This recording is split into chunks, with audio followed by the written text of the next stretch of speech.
honestly, I wouldn't mind having my camera on. It's just that I think I can role play better without having to look at my own face on the screen. No, If that makes sense. fine. Yeah, that's fine.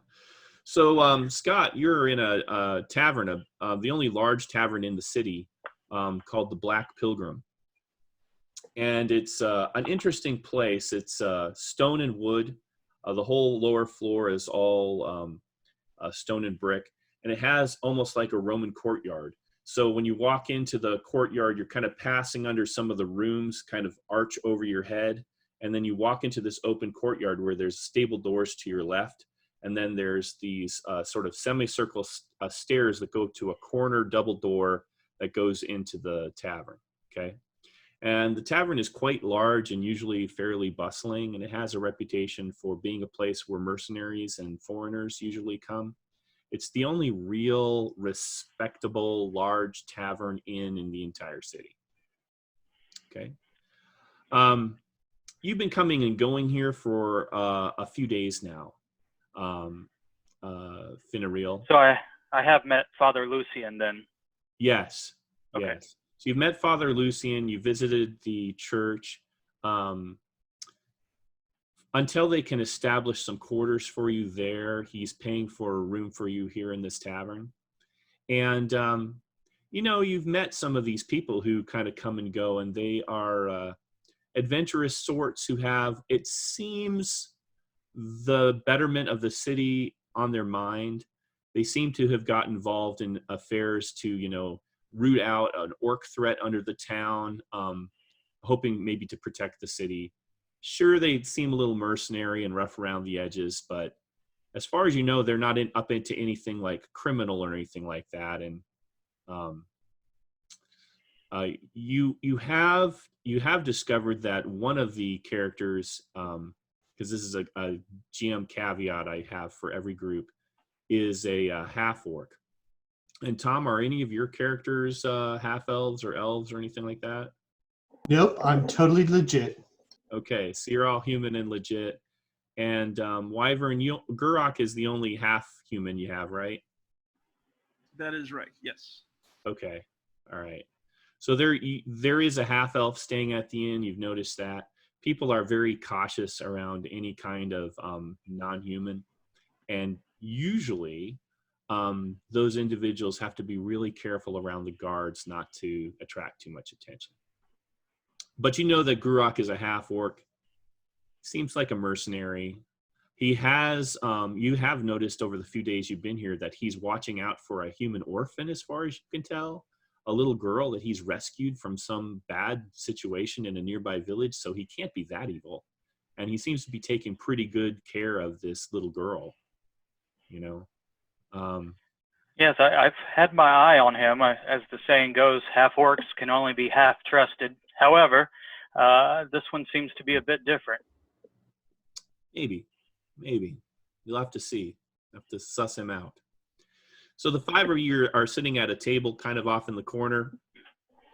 Gurok and Braden, your usual adventuring companions, are sort of resting or healing or studying or out doing different business. And you guys are getting ready to go off and do some more adventuring.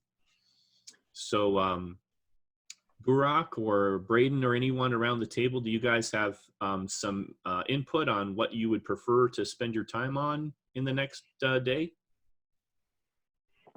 Well, Braden is still very interested in checking out the woods where, who was it, Lily from Langercliff? What was her name?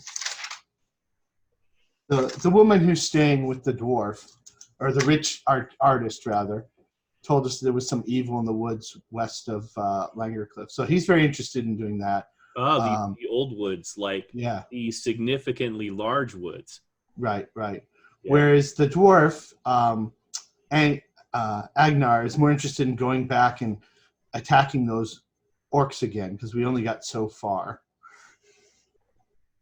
Okay. These are things that we will be doing this adventure, or just during this day? Well, during this adventure, what do you guys want to do? Gurok does not really have a preference. Whichever route takes him towards treasure, loot, and glory, he's fine with. What about Zaxxon? I guess if Zuxon has heard about the raid on the Orc Caverns and got that information about that druid that might be allies of the orcs, he feels that that's sort of a thread that he'd like to pursue, knowing that could lead to the orphan girl Kala's emancipation. Okay. Well, Finiriel is a human. It's a fighter-looking individual. And are you wearing any obvious holy symbols or heraldry from the church, or? Oh, indeed. I'm very proud of it. Fenario wears her holy symbol on a strong chain. It hangs down just above her midsection. She sits very ladylike and proper in the tavern. She's very careful to eat as she was taught as a young lady, but it should be clear looking at her, the armor is not ornamental. It has been well used and put to the test. So, but yes, she does display the symbol of the Everflame quite proudly. Okay. So some sort of warrior associated with the church. But you guys have gotten along all right enough to this point that she seems like a likely candidate. Heck, she's wearing plate armor. You might as well put her in the front. Sure. All right. So what do you think, guys? Do we need to have a vote? Western Caves, the Old Woods, Overland stuff for the first time, or what do you want to do? Well, seeing as how this is Scott's first adventure, I'd be really interested to hear from Scott what you think sounds most interesting to you as a player amongst the various options you've heard so far. Well, Father Lucian has been kind to me, but I get the feeling that he doesn't quite believe in me yet. So I would like to prove my worth. I've pledged my service to him, so now it's time to show him that I mean what I say. If these caverns below are truly infested with, and she'll stop for a moment when she realizes who she's speaking with. No offense, but perhaps we should go there. But if a druid has fallen upon, evil times and deeds, then my heart is truly torn. Well, there's two sets of druids. My druid belongs to Braden says that I belong to the Order of the Ragged Cloak, which are good. But this other druid appears, because of his white robes, to be part of the Druids of the Henge, who were the servants of the Wraith King, and are looking to revive Which him. is what she was, she was referring back to the story that you spoke of earlier when you were deciding what to do. Gotcha. One thing that I'll throw in here that you suddenly clicks in your brain, Gurak, is that old man in white that was described at the village of Langercliff and involved in stuff in the Old Woods, he seems to be responsible for some of the bad going on, and maybe he is that Druid of the Henge. That the wildlings, the kind of outcast humans encamped outside of the Western Cave, and that smugglers group, they told you that there was an old man in white robes that was in charge of the orcs. No, true, yeah. So Gurak turns towards Breeden and says, Treehugger, do you have an interest in fighting back against the rivals of your order and perhaps protecting the orphan Kala? What say you we try and track down this white-robed rogue druid? It seems as if there's a connection between this druid and the Western Caves that we began scouting in our previous adventure. Sure, I'm happy to get my hands on him no matter what. I think he's also stirring up trouble in the Old Woods. But if it's easier to trap him in these caves, then let's go for it. Okay. So I think we're back off to the Western Caves. Okay. All right, so you gather your things. you guys have the basic equipment that you think you'll need for just a, you're not planning on really going on an extended trip underground, but for a half day, maybe a day underground, you have basically what you need, torches and that sort of thing? Yes. I'm just wondering, did Braden have a chance to find out maybe what that dagger does that he has, and whether he should even be carrying it, or? Who does he ask? I was looking for if there's any other higher level druids of the Ragged Cloak. You're going to have to probably send a messenger. Okay. Do you want to hire a rider for a couple of gold to carry a message for you all the way over to the border of Skirga? Queen Garrett is? It's going to be like a week. Oh, okay. I do. The question is, after spending all my loot, do I have 2 gold? I have 4 electrum pieces, so that'll work. So I will do that. Okay. So you compose a basic letter. Hey, I've got this dagger. Do you draw a picture of it, describe it? Yeah, I do both. I draw a picture and then I describe it, and I also describe where we found it. Okay. And some of the other objects that it was with. Okay. You guess that once the Ragged Cloak druids have your message, that it is not going to take them a week to get back to you once they get the message, because they can shapeshift and move a lot faster than a regular rider. Gotcha. But it's still probably going to be a day or 2 for them to get to you. That's okay. Okay. All right. So your rider heads out. So you hire a man-at-arms. He's got a basic horse. He's in leather armor. Ed, I have to AFK for about 5 minutes. I'll be right back. Just carry on without me. No problem. So you guys step outside. It's about 10 o'clock in the morning. You can hear the church bell chiming away over to the west, kind of in the middle of town. You can see the spires of the Church of the Everflame, which is one of the more prominent buildings in the city, kind of over the other rooftops. The main castle is almost immediately to the right, but the gate is closed, and there's a pretty significant force of Northman guards keeping an eye on it. Let's see, it's kind of overcast a little bit today, and there are some pretty dark clouds kind of coming in from the east. So you think maybe by the late morning, afternoon, it could be snowing or raining. You're not sure. All right, so Braden, where do you want to go? Correct me if I'm wrong, and I know Wervin stepped out for a minute, but I think we wanted to go back to the western caves. Right. And Agnar fills in the rest of the party that I'm sure Gurak would as well, that there was some sort of spirit or undead creature that our weapons seemed to do little or no damage to, that we had to flee. So in addition to the orcs and a bunch of wildlings who are camped around the cave, there was this creature that's still running loose as far as we know, except it didn't chase us up the stairs. Okay. So that might be of interest to the cleric, because maybe he can do something with it we can't. But also, I think Zuxon has some magic that might be able to help us as well. Okay. All right. So you have 2 choices. Last time you went through the normal way out of the city that you usually use, which is kind of a big breach in the wall that's guarded by these 2 Northman guards, or foreign guards actually, of the militia, Bill and Warren. Or you can go out through the city gate and kind of come at it from an opposite side. Do you have a preference which way you want to go? I'd like to go the normal way, because Agnar would like to see if he can buy a couple of those half potions from them, if they still have some. The super weak, heal over 10 minutes, a few hit points. Potion. Correct. Yeah. It won't save you if you're dying in combat, but if you're hurt, if you sit for a while, you can kind of heal a little bit. Exactly. All right.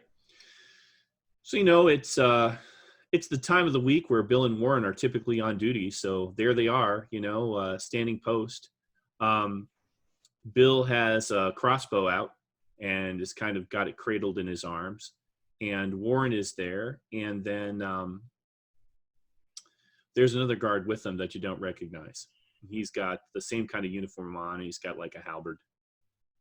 Oh, so they look like they're more on the job now than they usually are? A little more on the job, yeah. And there's 3 of them now rather than 2. Right. Well, we hail them. Hail Warren, hail Bill. And And, who's this fine fellow with you today? this is Soren. Soren just nods. Bill and Warren say, you headed back out to patrol the city to keep it safe? We are. If that's okay with everyone. Well, of course. And Bill takes off his kind of got this Englishman's metal cap. He takes it off and holds it in front of him and bows and he says, "Mistress, I've not met you before. It's good to see that the church is protecting the city." She will kind of caress her holy symbol, her amulet, and nod to him. And we're both well met. And yes, I am new. I have only recently arrived. I've been here a few days now, and spent most of my time with Father Lucian. And I'm pleased to meet the 2 of you, and you too as well, sir. And she'll bow. And when I can get, what would really help me, I don't know if we can throw it up in the chat, but the character names Oh, sure. that are playing now. But whoever was doing the initial speaking, if I can, catch his eye, I will, kind of whisper as perhaps the conversation's taking place that you seemed a bit, unnerved by the fact that there's somebody else here. Is that something I should know about? So I take him aside. So I'm Braden, the druid, and I'll definitely put that in the chat. But typically there's only 2 of them here. And they run sort of a side business where they let people go out this unofficial Oh, way yeah. of the city. There's a no. Those are just. Well, I'm whispering it so that like. I see. And we are expected to pay them to leave the city? Well, I don't know who this 3rd person is and if he's in on it or not. So we may want to go out the main gate and just leave it at that. Give me a moment. I'll look to the 3 of them and tell them that Father Lucian has asked that we go for a bit of a walkabout. Surely you 3 fine gentlemen will have no trouble with us moving in and out of the city at will. Not at all. Do you need any assistance? I think I'm a bit flabbergasted that it worked. I look at Braden and kind of shrug and kind of mouth the words, "Do we?" I don't think so. Warren goes, Soren here is quite brave, and he sort of pushes him forward, and Soren blinks. Oh. Looks between the 2 of them and sort of shakes his head. And Bill's all, I couldn't let you go out on such a risky venture just in case there's trouble without my giving a personal donation to the cause. And he reaches into his cloak and pulls out 2 vials and hands them to Fenariel. It says, your friends have been kind to us. The herbalist is good lady in town, and these small elixirs will heal you slightly if you rest for a while. They won't save somebody really on the edge of death, but they'll heal your wounds a little. Thank you very much, and that's very kind of you. The voice will speak kindly of you and sing your praises. Oh, excellent. So, so Soren been volunteered? Is that what you're saying? Do you manipulate the situation to try to get this sort of unenthusiastic man-at-arms as an additional person to follow you in, or do you just leave him alone and like have mercy on the poor guy? I don't know, Scott. Do you want to run him? Yeah. And that way you could have 2 characters for Soren, as long as he lasts. You said he's a bit of a foreigner. he appears to be, as much as I would know, only being here a few days myself. Perhaps I recognize the accent, or Oh, yeah. He has an accent of somebody from Etruria, which is the kingdom to the west of Daria. okay. And more than half of the militia, the real grunt, lowest of the low soldiers in this town, are foreign mercenaries. Soren, how long have you been here in Volgrad? Oh, I'm sorry, Bolgard. Sorry. Volgrad. Oh, only about a week. It seems that you would know your way around just as well as myself, and I kind of say it in a humorous fashion. Well, if you need aid, I suppose I can come with, but you all look like bona fide heroes and adventurers, and I'm just a member of the militia. I'm not sure what I could really do to help. But Oh, don't shortchange yourself. You carry a torch. I could carry a torch. I've got my pole arm here.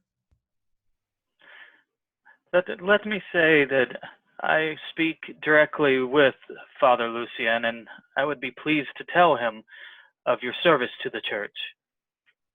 All right. He mutters something to Bill and Warren and falls into step just behind Finario. Agnar gives, when no one's looking, Agnar gives Bill and Warren the thumbs up sign.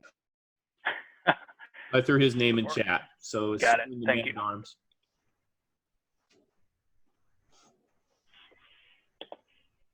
He looks like he's got a halberd and a dagger. He's got a little haversack that he puts over his shoulder that's probably got some apples and a little food and a water flask in it. But that's all he's got. Splendid. A lady could not ask for more pleasant company. All right. So you go out over the rubble to the north side of the town, and you sort of follow the wall just like you did to the west, over to the west side of the wall. And you find yourself again on the grass of this grassy, sort of windy, billowy, grassy hill, looking down into this small area of light woods. It's about 2 miles by 2 miles. So not real small, but, not like a bona fide forest. The old woods you can even see off in the distance, even though it's, a half day's hike. It's massive. It covers all of the northeast as far as you can see. All right, so you're above the woods. Do you guys go into the woods? Sure, we should probably set up our marching order. Is Wyvern back? Or You back, Wyvern? He won't mind. okay. We want to stick. He got back. Oh, he's back. All right. Who do we want to put in front? Agnar definitely wants to be up front. Are we going single file? Usually they go 2 abreast. Okay. I'll join Agnar Okay. at his side. All right. So Agnar and Fenariel. Soren says, I can be behind Agnar. Zuxin asks the town guard to guard the rear of the party along with Gurak. That makes more sense. Yeah. And then the druid and magic user can be in the middle. Okay. And then we've got Raiden and Zuxin. All right, you head down the slopes of the hill, and if I remember correctly, the description of the first entry into this area of light woods is that there's kind of a rut that you kind of come to in the woods that looks like it might have at one point been an old sunken road at some earlier part of the city. And now it's completely overgrown. There's trees growing out of it and that sort of thing. But it's something you kind of have to clamber down and back up the other side of. And then you enter this area of slightly thicker woods where there are these ferns growing in great abundance underneath the trees It's very shady and kind of a little gloomy. But the weird thing about these ferns is that as you walk through them, the leaves kind of fold in on themselves and they kind of withdraw as you brush against them and as you pass through them, which is maybe a little unsettling. I don't know. Does being a druid, does Braden, I can identify plants? Do I know what kind of plant this is and whether there's anything useful about it to us? Yeah. It's something called dark fern. It usually only grows in places where there's been a battle. Okay, I share that with my compatriots and let them know that there must have been a battle fought here many. Does it last after a long time, or is it a recent battle that you would only have it? If there is a significant battle with a lot of losses, it could probably grow in that area for 300-400 years. Oh, okay. So I share that information. And it's not so much the bloodshed; it's something about the sadness and the lingering energy of the area that's changed. That to the druids, you understand that that's what draws this plant in, which you don't really see as particularly native or completely natural for this area, but it's not like a real threat or anything like that. It's just sort of a sign. Gotcha. It's an omen. Yeah, coming from it, that's a more druidic approach.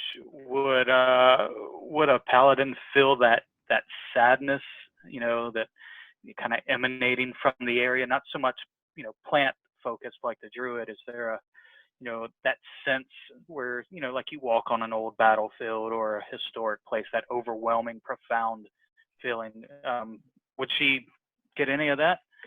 Yeah, you get this presence. It's not a threatening presence or anything like that, but sort of a history to this place. That something happened here, and then the woods has a memory. You don't really connect to it like the druid does, but you do kind of connect to it in a way. And then as the wind shifts around, kind of comes over in your direction, all of you, especially Gurak, you pick this up super clear. You smell death ahead of you. Okay, Gurak hisses at the party. I smell the stench of carnage ahead of us. We best be on our guard. All right. So, hear that? How do you guys proceed? You try to stealth forward or send a scout ahead, or? Braden, do you have your? I have Templeton with me. Templeton. The question is, do I want to use my spell on him right now? Templeton, by the way, Scott, is a giant rat that Tom's character Reedon charmed from the depths of the cavern that we've been exploring. And he uses it to scout sometimes. Right. It's okay. Sure, I'll cast my speak with animals and explain to him I want him to scout ahead and see what but not to get himself in any danger and then come back and report back to us. All right. He scampers off in the grass and he's gone for a little while. About 3-4 minutes pass and he comes back. You can see the grass rustling and the ferns kind of rustling as he comes back, and he sits up and talks to you, Braden. Noble Templeton, what have you discovered? And I give him a piece of cheese. Oh, this cheese is delicious. Well, there's and he has something in his little paws, but he kind of hides it behind his back. There's some humans like you up ahead, but they're not moving. I think they're dead. And you didn't see anything alive around that might be dangerous. And about how far ahead are they? 100 yards or? He tells you pretty much the distance that you would expect to reach the cave entrance and the wildling camp. Oh, so I share this with the party. My rodent friend has told us that he's discovered a bunch of dead bodies near where the wildling camp was. And I specifically ignore whatever he's trying to hide because I don't want to know what he's eating. So. Okay, he kind of falls in behind you for now.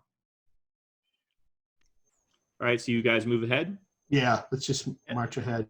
Yeah, let us move with caution, though. I'll unsling the shield that's been on my back, and loosen the sword in the scabbard as we move forward.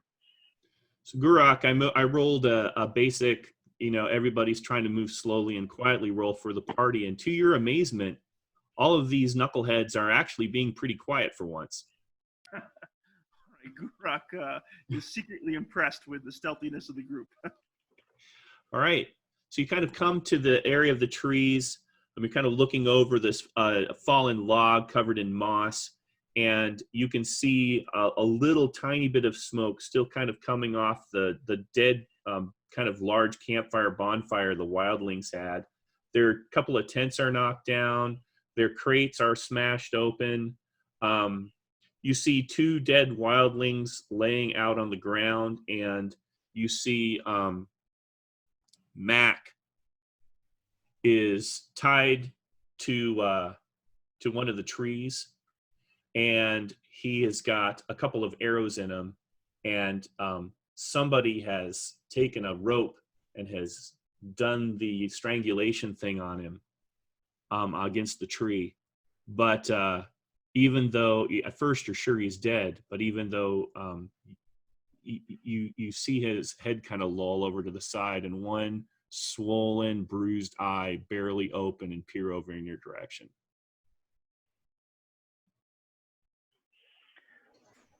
I don't know who this person is, obviously, but throwing caution to the wind, she will rush into the camp when she sees movement of this man, and will attempt to cut his bindings and gently ease him to the ground.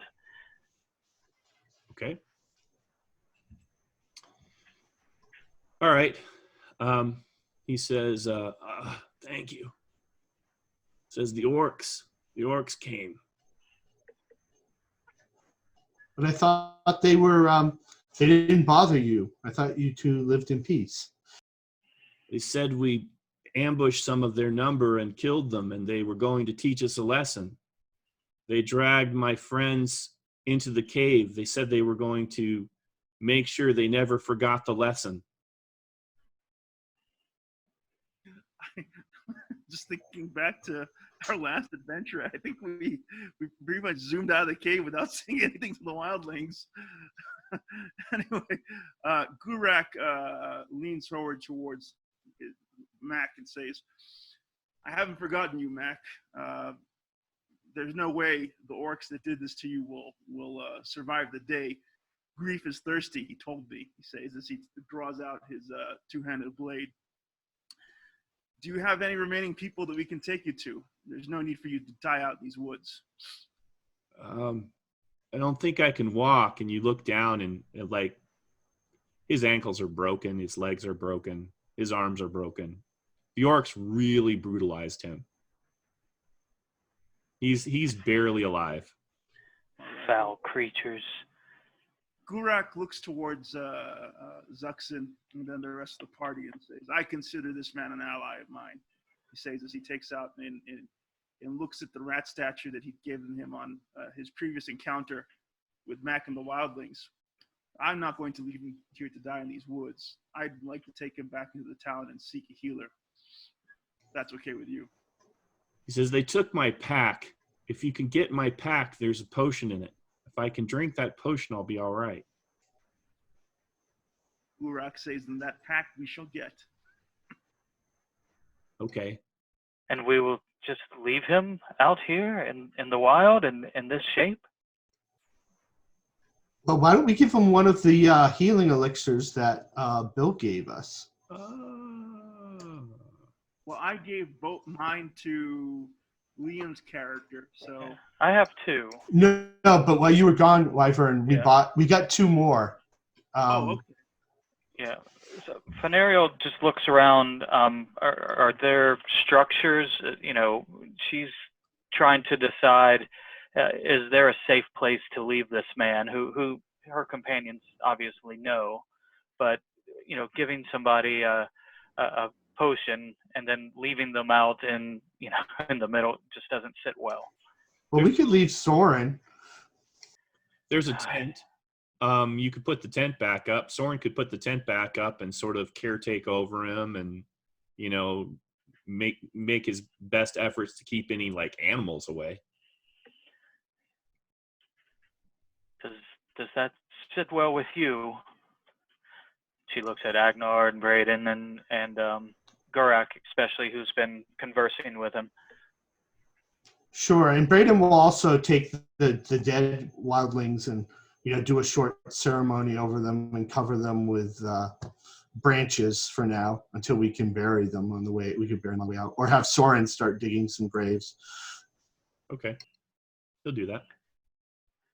Okay, I'll field medic kind of paladin work here as much as I can on this injured man, and while the tent's being set up, I'll kind of rub his head, try to comfort him, and say a few words and give him comfort of the Everflame. But I think I will save the lay on hands for my companions later. But are you guys okay with me spending one of the potions? Yeah, they're not exactly amazing. Yep, but anything helps. Yeah. No, I say do it. Go ahead and give him one. Okay. All right. I kind of, hold it against his lips and just pour a little bit in at a time. And now don't drink quickly, just a little bit. All right. Gurak thanks the paladin for his aid. You are not bad for stuck-up paladin. That's no way to talk to a lady. You laugh. All right. So Mac, slowly the color kind of returns to his face, and even some of his scratches and wounds and one of his swollen eyes visibly unswells and looks significantly better to you, and his breathing's much better. He's still in pretty rough shape. You're probably going to eventually need to have Soren create like a little dragging wood litter or something and drag him back to town, because I don't think he's walking anywhere soon. But it looks like he's definitely can survive, and he could probably stab something with a dagger if it came too close. Anything? Yeah, I think it's better if Soren just guards him and waits for us, just so he doesn't get ambushed by himself dragging this litter. Oh yeah, he definitely agrees. He'll work on making the litter and bury the dead and take care of all that stuff, and then all right, he'll stay here and guard for you guys. Well, there goes the hireling. Thank you, Soren. You're a good man. Your decision to come has already paid off tenfold. Oh, you're welcome.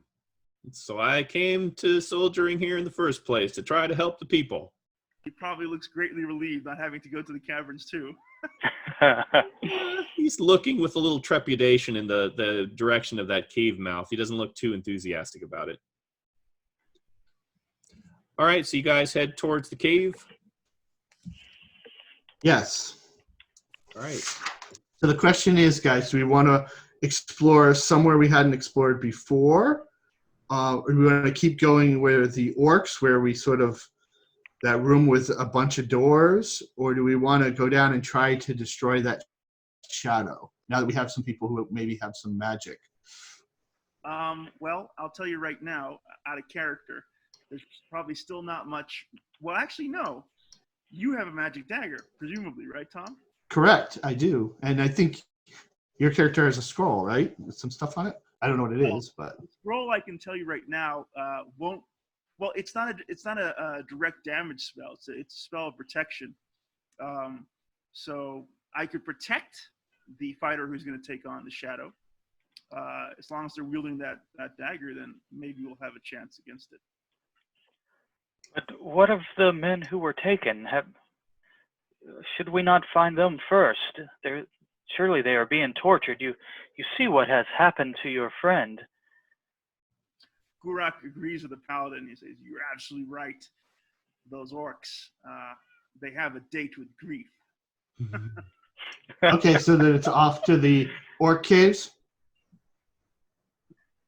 All right. I don't know. I mean, what do you guys think? Yeah, Yeah, Agnar's always up for killing orcs. So So you come in through the western cave entrance, and you sort of follow this 10-foot wide tunnel to the east, which is familiar to you. You go 10, 20, 30, 40 feet, and you're at a four-way intersection. There's the way you came in from to the west. And then there's a very short south tunnel that goes into about a 30 by 30 dead-end cavern. And that's where the wildlings had their supplies or whatever they had in the cave. yeah, can we look through there and see if they had any storage of oil that we could All grab? of it is gone. Oh, all of it is gone. Wait, Okay. one moment before we head further into the cave. I have a quick question for the dungeon master here. The earthen floor, what kind of material is it, Ed? It's similar to the other cave. It's kind of a fine, kind of dirty gravel. And you do notice very obviously in the cave floor a whole bunch of hobnailed boot prints. And you also know obvious, like, you've probably in your life seen somebody get dragged over sand, and sort of the marks that they make. Well, there's very obvious signs of that headed down the east tunnel to where that pond was at, sort of in the direction of the orc caves. Okay. Second question that I have for you is, if I were to use a water skin to moisten some of the earth, would it turn into a muddy-like substance? Sure. Okay. Gurak asks for Zuxin's water skin, dumps it out on the ground, and then takes the muddied earth and begins to smear it all over his body, with the intention to obscure infravision as he moves down the cave. That's smart. Good job. Yeah, I like that. That's smart. Good job. So he tries to conceal as much of his body as possible to reduce his heat signature to other creatures like himself who have infravision. Okay. You guys light any torches? Yes, I cannot see a thing. You're in the front row, right? And you're using a shield. So I'll Right. have Braden light a torch so you Right. can stay. But if we have somebody who can benefit from a no light situation, I can move back if necessary. Just throwing that out there. Let's see, we have a half orc and And a dwarf. Hey, a and dwarf, so- Gurok, we updated the stealth rules or the move silent rules. So even though you have to move really slowly and carefully, it kind of eats up a lot of time on the dungeon clock, as far as turns and stuff. You can use a half a turn and move 30 feet, up to 30 feet. As long as you land yourself behind a concealment area, not in view of the enemy, you don't even have to roll for that. You can always move up to 30 feet using move silently successfully if you have the skill. Nice. And so anything past 30 feet, that's when I need to start making stealth rolls, correct? Yeah. If you move to anywhere past 30 to 40 feet, you have to make a stealth roll. But as long as you make it your stealth roll plus 25%, even then you're okay. When you go beyond 40 feet, you have to make your flat stealth roll, and it's like climbing, where if you blow it, you appear at the 50-foot mark and 50, 60-foot mark, and you face the consequences. But if you make it, you can go all 100 feet in stealth, and then, if you want to, another 30 feet auto. Understand. So essentially, moving the 30 feet or less while you use time and other resources, it's an automatic success. For a thief, for somebody with move Yeah, silent, right. thieves and half orcs. That's incredible. That's like an edge to let the thieves actually scout and actually kind of reliably sneak from pillar to pillar like a real character in a story would be able to if they were a trained thief. Whereas party members have to roll a d6. Right. I love it. They have to slow down, and they only succeed on a 1 unless they're a half elf or a something like that. Okay. Well, Gurak, now feeling newly empowered as a stealthy character, turns towards the party and asks them if he could scout ahead down the eastern cavern to see if he can spot the war band of orcs, the remaining orcs that might be out there. Sure, that sounds like a great plan. Yeah. I'll hold the torch down low where I am and just kind of put my hand on Gurak's shoulder, and may the ever flame burn bright within you. I only need darkness, Paladin. And with that, Gurak steps into the blackness towards down the eastern caverns. Yeah. So Gurak goes down the eastern caverns, and as he glances over your shoulder, Paladin, you make out his eyes reflecting in your torchlight like a beast, like a cat's, and it kind of reminds you for a second that he's really not completely human. Okay? Yeah, I shudder at that. Yeah. And he disappears into the shadows, and Gurak, you find yourself at that small pool where the different caverns kind of come and intersect. And there's no torch burning anymore across the pool from you, where that tunnel continues on towards the double doors where that spirit was at. But all of the drag marks go that direction. Okay, so all the drag marks continue through past the double doors that we fought at. No, they go through the cave you're in, and then down the hall with the stairs in the direction of where you encountered that shadow in that room. Oh, okay. All right. Well, in that case, there's still a little bit more to find out. So very carefully, I stealth forward another 30 feet. Okay. You're at the top of the first flight of stairs. Stop and listen. It's really quiet. You don't hear anything. You don't hear a sound. Further signs of tracks or any signs of disturbance along the corridor? Yeah, you see that there's orc tracks coming and going, dragging people into this area, but then leaving without them. Okay. I have a very bad feeling. I mean, Gurak doesn't know this, but I know what could have happened down there. Okay, but in any case, Gurak has a feeling of unease as he sort of understands that whatever captives had been brought to this area were left there. And the orcs seem to have gone elsewhere. Any sign of where the hobnailed boots would have gone to next after depositing the captives there? Yeah, they went through the south tunnel out of the room with the little pool, headed right back straight in the direction where that orc camp was at, in that room with the multiple doors. Okay. Having scouted out this information, I start to make my way back to the rest of the party. You don't want to poke your head around the corner and see what's up? No. Okay. All right. It's a pretty good idea. You go back and tell your friends what's up. I share this information, and is there any chance Zuxin could make a knowledge check based on his knowledge of demonology and the supernatural to figure out what could have happened to the captives with the shadow? Oh, sure, yeah. I'll make a D20 under your intelligence. Zuxin, you're a pretty smart guy. You've studied all kinds of lore and legends. I roll a 2. Okay.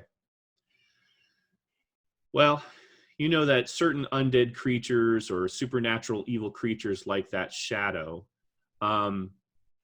if they're able to kill you, then they'll turn you into one of their own. Zuxin turns towards the rest of the party and says, if we try and return to that crypt, we all could be walking into our deaths. There's a very good chance that the captives the orcs had taken from the wildling camp now exist as shadows. Can you be sure of this? Zuxin turns toward the paladin and says, I'm not so sure if this is in fact what happened, but I'd be surprised if it hadn't happened. And it's off to the orcs to avenge our wildling friends. Well, I mean, the paladin has a point. The humans could still be alive. Yes. If your friend, he said the orcs threatened him, and they said they would be taught a lesson. To me, there would be no lesson in death or undeath. Are you sure they're not being held or tortured? Are you sure this is their fate? They could very well be alive, Zuxin confesses. I don't know if I can walk away from this. I know, my clerical friend, but we are ill prepared to battle a whole horde of shadows. We have but one magical weapon amongst us all. Well, Glurak turns towards the brave dwarf who ran away at the first sign of danger in the last adventure. I don't like spooky things. I like orcs. I like flesh and blood that I can tear apart. Glurak says, "Oh, brave short friend, if you recall when we last fought that shadow, it refused to go past the torches that we had lit on the staircase in our last encounter with this fiend. What if we were to create a great wellspring of light at the top of the staircase to ward off the shadows, and pressed on using that as a form of defense against the supernatural? Could that work for us?" I have no idea. But where are we going to make a great wellspring of light? All we have is torches. That's all that we had in our last battle with the shadow, and it seemed to keep it at bay. I'll turn and point my hand behind us. There's an entire forest behind us. We can build a bonfire as bright as the Everflame itself if we so desire. That's true, says Zuxin. So we're going to be cutting down trees and hauling them in right past the orc's lair. Of course not. Don't be a fool. There's deadfall everywhere, but you are correct. A bonfire so bright, it may keep the shadow at bay, but it would call down every foe in this cavern complex upon us. There has to be some other way, some compromise between the two. Well, Zuxin says that I have a torch. Glurak has a torch. Who else in the party has a torch at the moment? Braden has a torch. And I'm holding one as well. That's 4 torches. That's actually a lot of illumination. If we were to light them all at once and to keep close together, this is Zuxin speaking, perhaps that could serve as our bonfire. And even better for us, it would be a mobile bonfire that we could take with us from room to room. We could have Glurak here scout ahead and see what might be in the crypt chamber. Did Glurak narrate to us that the drag marks led away from where the orcs went? Yeah, I shared all right, so we're assuming, okay.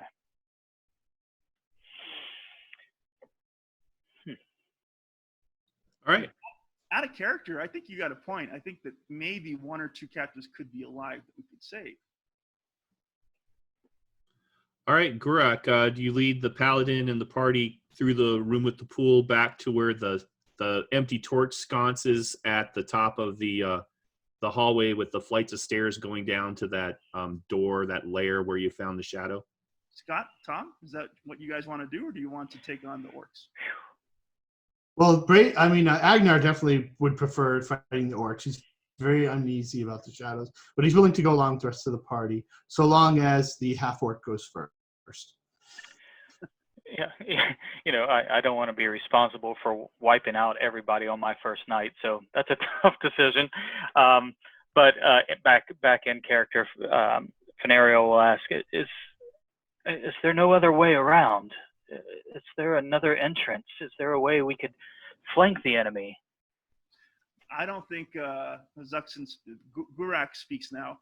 Based on my knowledge, based on my fight with the shadow, I don't think there's any flanking these creatures. But what I can tell you is that torchlight will keep them at bay, and as long as we have our torches, we are safe from the shadows. Well, then my heart tells me this.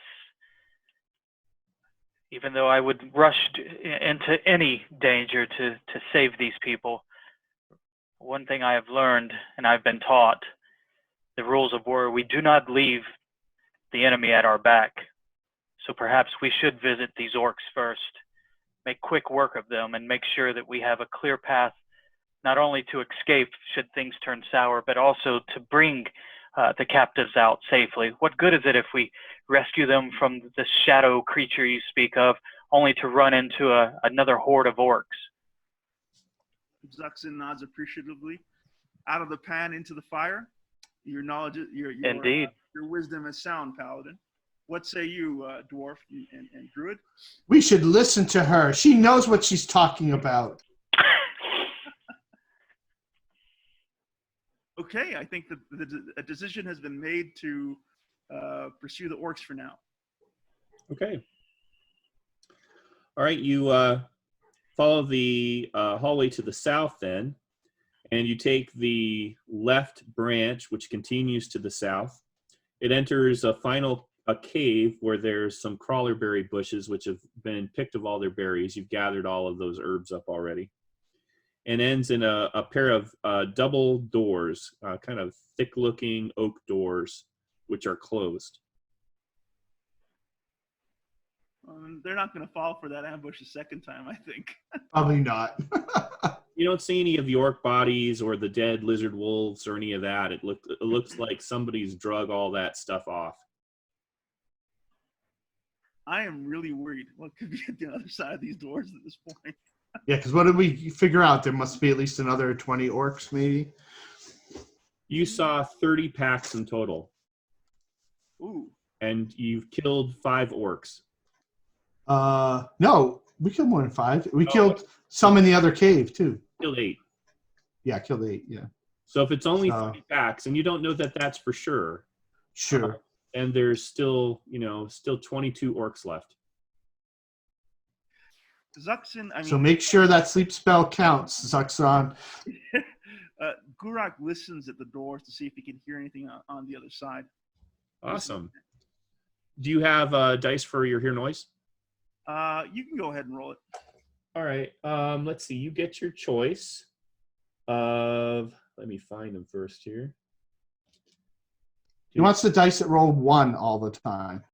Uh-huh. Hold on. Where'd they go? Oh, that one. Except when we're rolling for initiative. Then he wants one that rolls 6 all the time. Got a green one, and I've got a blue one. All right. Do you want green or blue to be high? Yeah, good. Let's try for Green. blue. Which one? Let's go for blue. Blue. All right. I rolled a 19. What's your hear noise? Like S and a thief skill? Yeah, don't they have a hear noise thief skill? They do not. No. Yeah, no, they do. Well, it's A not. thief does, but maybe a half orc doesn't. Yeah, and I don't think it's a percentage in OSC. I think it's just on a D6. 6. Yeah, they get like 1 better. All right. Yeah. You listen to the door. You hear the sounds of orcs. You hear a kettle being stirred. You can smell a little bit of campfire going on. Okay. You hear armor clattering as orcs move around, but they're not talking much. Huh. Maybe they're all drunk. Okay. Gurak immediately puts out his hand as a warning to the rest of the group, clenches his fist and points towards the door to indicate that there's something on the other side. All right. So do we go in like gangbusters and just try to surprise them, get a free round? Well, he creeps back to the group and he relates what he's heard. And this is us conversing quietly amongst each other. But yeah, it sounds like a war party of some sort, but very strangely, very un-orc-like. I'm not hearing too much in the way of orcs screaming and snarling at each other. And I, as an orc, I know for a fact that's not what we do. So maybe they're either sleeping a little during the day, or maybe there's not many in there right now. And we can take them out. That Can you guess their number? Us knowing that we might come back. The hobnailed tracks returning suggest a dozen orcs at least came through the door after dealing with the wildlings.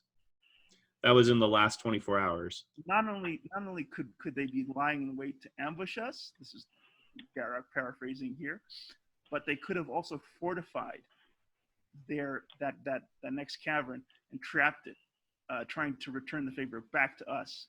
So I personally think that it's not a very good idea to try and rush in. Okay, then what do you suggest?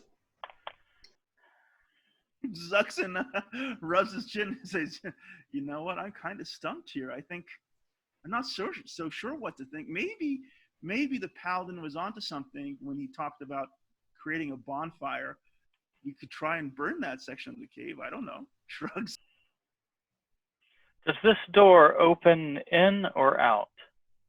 It opens away from you. Okay. I was going to say we could try to barricade the door, and that would eliminate the threat from behind if we were to face the shadow, but that kind of negates that idea. And the last time you guys were here, when you opened the door, it wasn't locked. Well, we didn't actually open it. Oh, when the orcs opened the door, yeah, it wasn't locked. They just opened it up. Would we be up for creating a bonfire and burning that door? It would stall the orcs while we went to the crypt and tried to rescue the remaining captives. This is Uxon speaking. If only we had Soren with us, we could have him here and tend to the fire and keep it stoked so that they cannot pass through. But I fear that it would burn low too quickly. Well, we don't know that. It depends on how large of a bonfire we make. That is true. Stacking wood is not a quiet endeavor, however. Can we be certain that they will not hear us and come out? Of course, I'm saying that. I'm whispering, though. Zuxin and Gurak both agree that we want them to come to us as much as possible. We don't want to go to them. Well, as someone who knows how to live underground, I would say, if you create too big of a fire, where's all that smoke going? We have our escape. They don't. We could just be blinded and totally suffocated ourselves just by the smoke if it starts filling up this cave. Well, we wouldn't stay and find out, would we? The idea would be to light the bonfire, make sure that the flame is catching, and then go about our business. It's a risk. Oh, I thought we were saying Soren was going to watch the fire. Well, I was just, yeah. It's clear we can't sit here all day. Yeah, the dwarf's all for just busting in. Okay. Oh. Gurak, not being always looking to sort of tilt the battlefield in his favor, says, "I think the paladin was onto something. I think what we do is we rig a bonfire on that door. At the very best outcome of that is we delay the orcs. If there is a war party behind that door, the very worst that could happen is that they open the doors and try to attack us, but it would be on our terms, and they'd have to get through that bonfire to reach us." The dwarf shouts, "Get your spell ready, mage," and he goes up and kicks the door open. Oh, may the voice have mercy upon us all. Hey, I have a wisdom of 5. I know how to make smart decisions. All right. Well, Dwarf, go ahead and roll a d6 for me. 5. Okay, you do not gain a round of free surprise on the orcs. I will give you initiative. Okay. Sure. What do I see? You see that the orcs, probably from further in the cave, have been called out into this area, and there are 9 big war painted up orcs kind of hunkered around a fire, and they just sort of rise to their feet as the door gets kicked open and kind of peer at you. They're in pretty heavy armor for orcs, and they look like a bodyguard. Coming out, throwing open the tent is a female orc, and she's in bone armor. It looks shamanic, and she goes, "Controller!" And out from around through one of the doors, throwing open a door, is an ogre. Cool. So we have initiative. You Let's have sleep initiative. on, baby, and then we'll kill the ogre. All right, so we'll just go around. Agnar, it looks grim. What do you do? Do I get any indication that anyone's following me through this door? Do you care? Is there one near the door? The paladin's a little behind you. He's She's pretty. No, I mean, is there an orc fairly near the door? There's 2 orcs closer to the door. They're a full 20 feet into the room. 20 feet. Let's make them 15 feet. Yeah. All right, I'll run up to one and hack them. All right. Go ahead and roll to hit. 14. You hit. Ah, the crowd goes wild. 4 points of damage. Okay, you wound the orc. All right, who you got with you? Braden? What does Braden do? He'll throw his spear at the woman. How Okay. far away is she? She's past 30 feet, so she's out of range. Well, my spear goes more than 30 feet. I don't know. Daggers and that sort of stuff are limited to 30 feet. Yeah, daggers are limited to 30 feet. Let's see. My spear. He's about 40 feet 60 away. feet. Yeah, it goes 60 feet. All right, so yeah, you can try to hit her. All right. 13. Let's see here. Armor class 6. Armor class 6. That misses her. Dang. It glances off of her chainmail armor. That was bone armor. Bone, chain. The equivalent of chainmail in bone. No, she's got like a chain shirt on, and then she's got like a bone helmet and pauldrons. Right, And, like decorative bone around that chainmail armor. yeah. Gotcha. All right, so that was you. Let's see, Gurak. Gurak curses and says that dwarf is going to kill us all. He backs away. He's not going to charge in and lose his life for the dwarf's stupidity. So essentially, where is he in relation to the double doors? How many feet away? You're about 20 feet away. You're back. You're all covered in mud to make you hard to see in the with infravision. Do you want to dance over to the side of the doors or something? So you're out of sight? Yeah, I'm just worried that, that the orcs will come charging through those doors in number. Yeah, okay, I'll go ahead and do that. I'll go ahead and take a position just behind the doors to try to pull off that classic backstab I did last session. Yeah. Fire off a spell. That sweet, sweet backstab. Yep. All right, what is Zuxon going to do? Zuxon fires off his sleep spell into the center of that room, hoping to down as many orcs as he can. And he puts to sleep 40 hit points worth, right?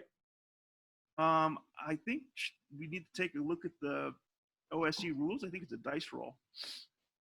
I don't know. Well, let's take a look. Treasures.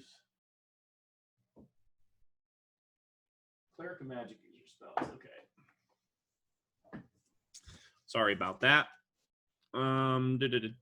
Spells sleep. It says.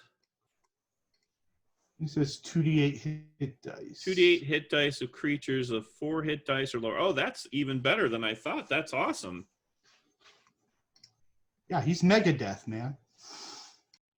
Well, I'll tell you what. If it wasn't for that sleep spell, we'd be wiped. It was all part of Agnar's well thought out plan. All right. Do you want to roll those dice for us, Ed? Go ahead, please. Nah, come on, man. You've got dice. Okay, 2d8. Here we go. Rolling dice is the fun. 16. 11. Okay. So all of the tough-looking orcs, the bodyguard, all go out. The But female, the shaman doesn't?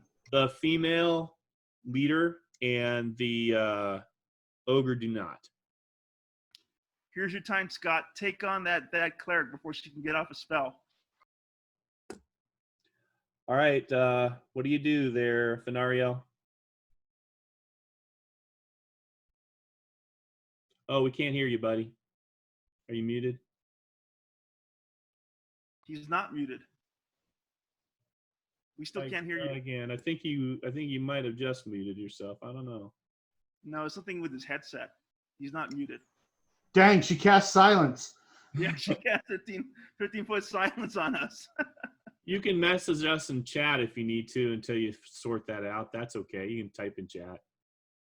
I'm just reading Scott's message. Nice knowing everyone. Blame it on Agnar. That's going to become a catchphrase in our campaign. Can you hear us? Except if we have overwhelming success, you will be singing my praises. Right. Then we could say thanking Agnar. Depending on how this works out. You How about now? You can type in chat. Oh, I hear you. There now. you are. Yeah, I think I probably hit mute on the headphones. That's why I couldn't find it. All right, just for clarification, double doors, you said? Yeah, double doors, a 40-foot long room. The All right. ogre just came through some doors on the far corner opposite you and is in the doorway. And then the only remaining standing orc is a female orc in that chain armor and bones and stuff. And she's on the opposite side of the room from you, 40 feet away. Of course she's going to be 40 feet. Okay. Well, damn. Yeah, I can't reach her. Does it appear that the ogre can fit through these double doors? Yeah. Yeah, okay. All right. Yeah, she will call out. Damn, I really want to get there. Agnar, you stone-headed fool! Use the doors to our advantage! And she's just calling him back. Edward, I don't know how you do anything like this, but do you have a homebrew rule for like an equivalent of a hold action or? Yeah. You can set yourself up. You can hang on to your action until they close or whatever they're going to do. It's going to give them an action. Yeah.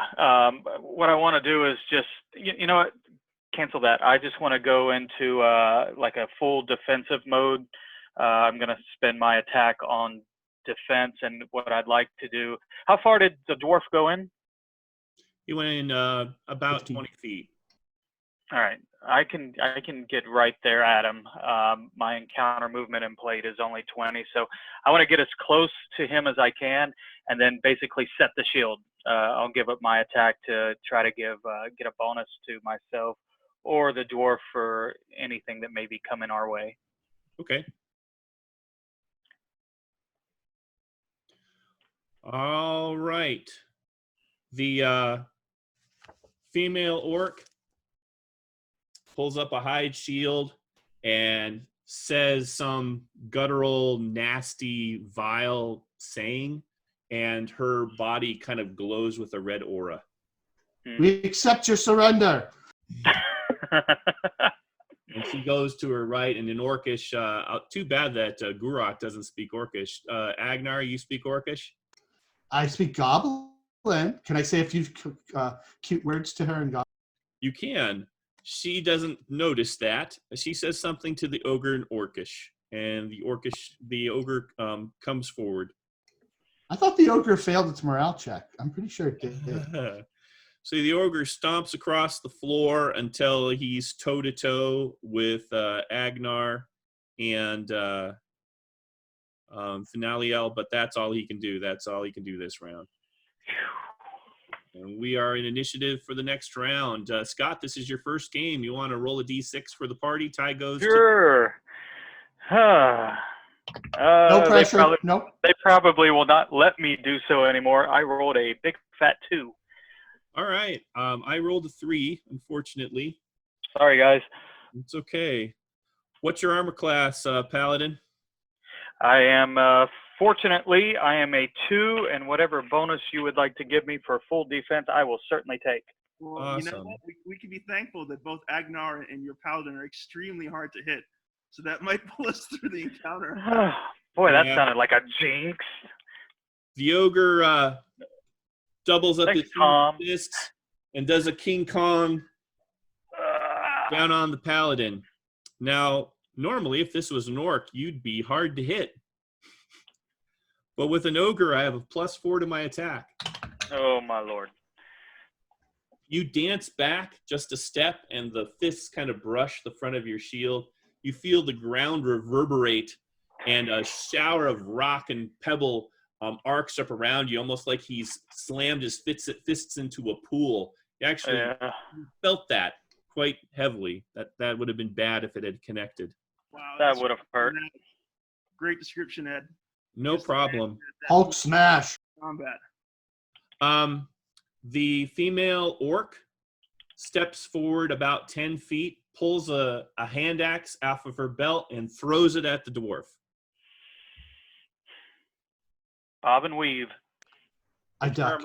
What's your armor class, dwarf? It is 3.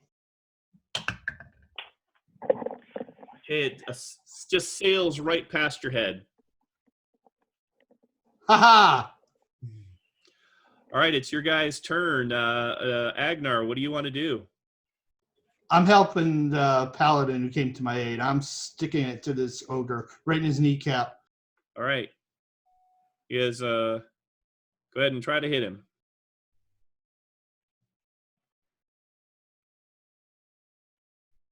Oh, And I missed horribly with the 5. Oh, no. All right. Finaliel, what do you do? She watches the dwarf and mutters that he's braver than he is wise. Her left arm is just hurting from the glancing blow, but if he's dumb enough to stay, I guess I am too. So here we go. I would like to kind of get under the shield and slash underneath.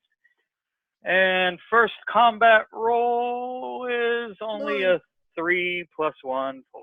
Okay. Hey, we're great together there, Tom. He just threw us off balance the first round. We'll take him out next round.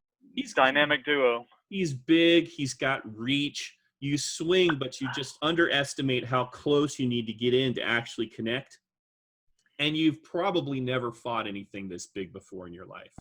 I'm pretty sure it's the armpit odor when he raised his arms. But Oh, he's pretty foul, yeah. And All right, my let's see. faith is being tested. Braden, what do you do? I will sling at the ogre. Okay.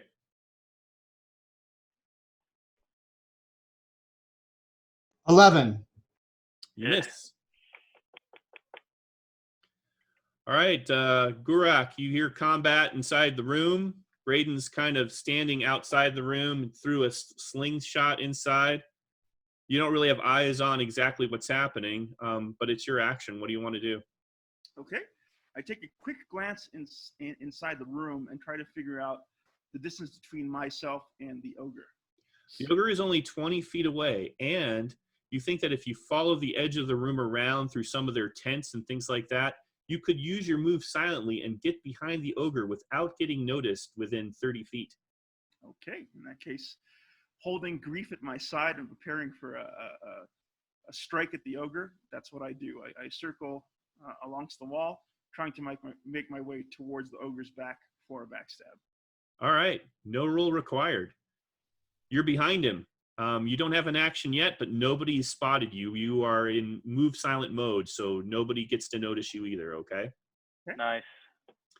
Partly because you're all covered in that mud. You're sort of doing the Arnold, you can't see with your infravision thing. Just imagine that predator sound effect. What does Zuxon do? All right, Zuxon, approximately how many rounds would it take for me to leave the cave? To leave the cave? On full retreat. No, start slitting throats, Zuxon. That's what you're good for. 1, 2, 3, 4, 5, 6, 7, 8, 9, 10, 11, 12, 13, 14, 15, 16, 17, 18, 19, 20. More than 6 combat rounds. More than 6. Wow, everything's gonna be long over by then. Let me check my character sheet and see what's going on with him. You have your new spell that you can cast on a willing friend. But yeah, actually, I have a question for you. How many spells per day do I have at first level? I just cast my sleep. Oh, yeah, that's it. You've cast your spell. I cast my spell. That's right. It's a big big trade-off. I mean, I think the sleep spell saved the party, but Definitely. now we're in a bit of a pickle. Let me check my character sheet very quickly and see what else I could do. You can hurl insults. Well, if you have a dagger, start slitting orc throats. They're only asleep, so.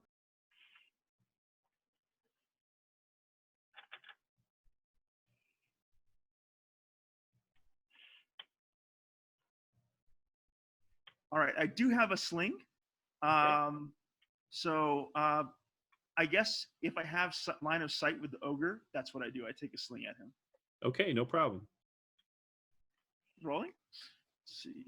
Dex 9. I roll an 11. Okay, you kind of bounce off of him. No effect. Okay. Round is done for Zuxin. All right. Well, it's a new combat round, I guess. Let's see. Let's have Gurok roll initiative. Rolling initiative. Yep. I roll a 6. You win. Awesome. Gurok, you're up. Gurok attempts a backstab for all the marbles. Here we go. +4 to hit, plus your strength, +7. So that is let's see, A lot. 19. You hit. Yay! Woo!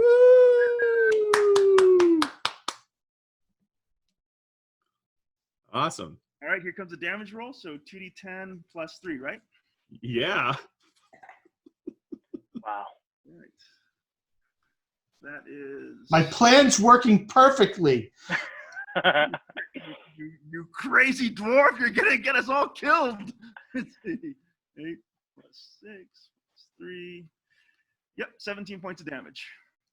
Oh my God. You stab your sword through the lower back of this Grief, creature. not just any sword. Grief. You grief through there, and you just carve a half moon out of him, and black blood just covers the front of you spectacularly. And the ogre sinks to his right knee. He looks gravely wounded and hangs his head. And for a second, you think he's going to go down right there in that moment. But then he looks up with hatred in his little tiny eyes. Oops. Agnar Finero. Yes, I will put you.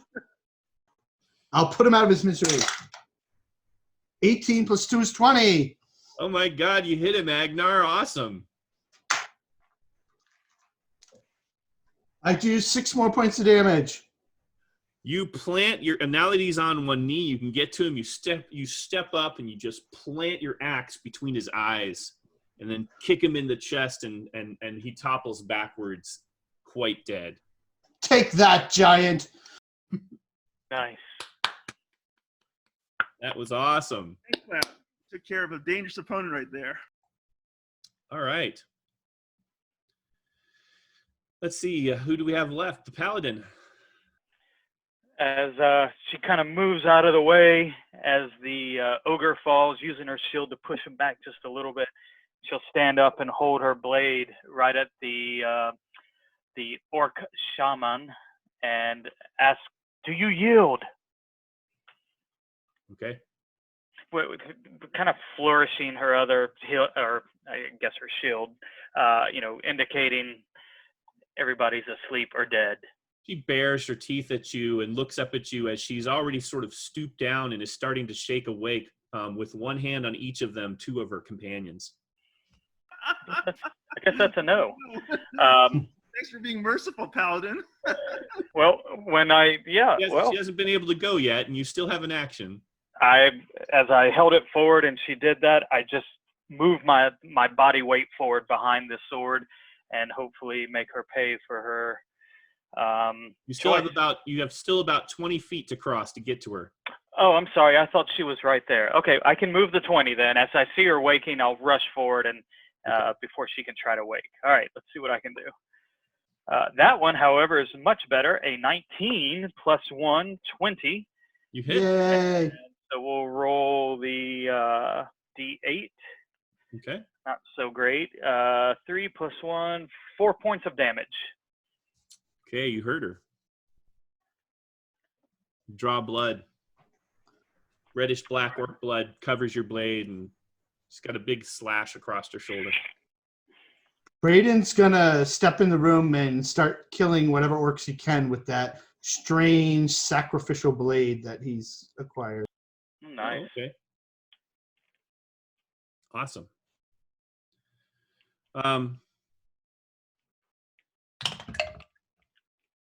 Okay. Who else do we have? Anybody? There's Zuxon, I guess. Zuxon. Zuxon, what do you do? All right.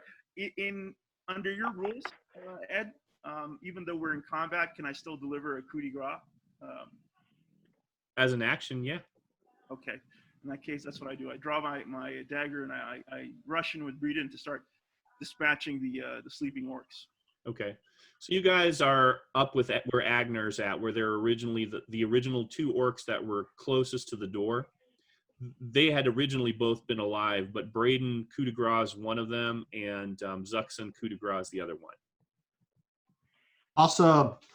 Awesome. All right. All right.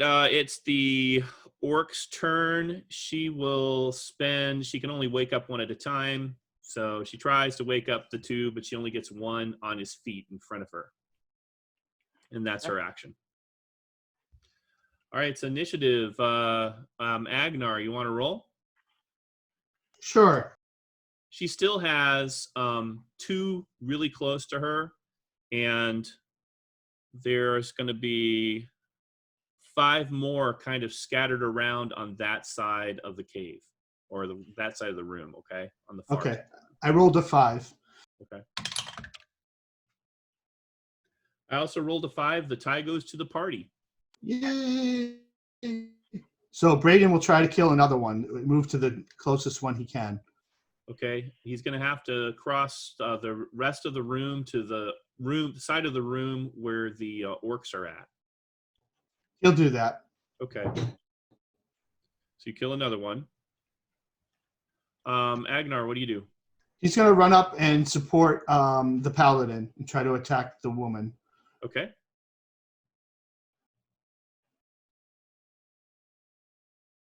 Good. 13.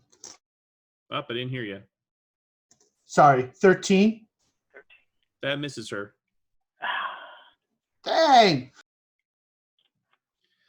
All right. Gurak, what do you do? All right. I take out Grief and I bring it screaming down on one of the sleeping orcs.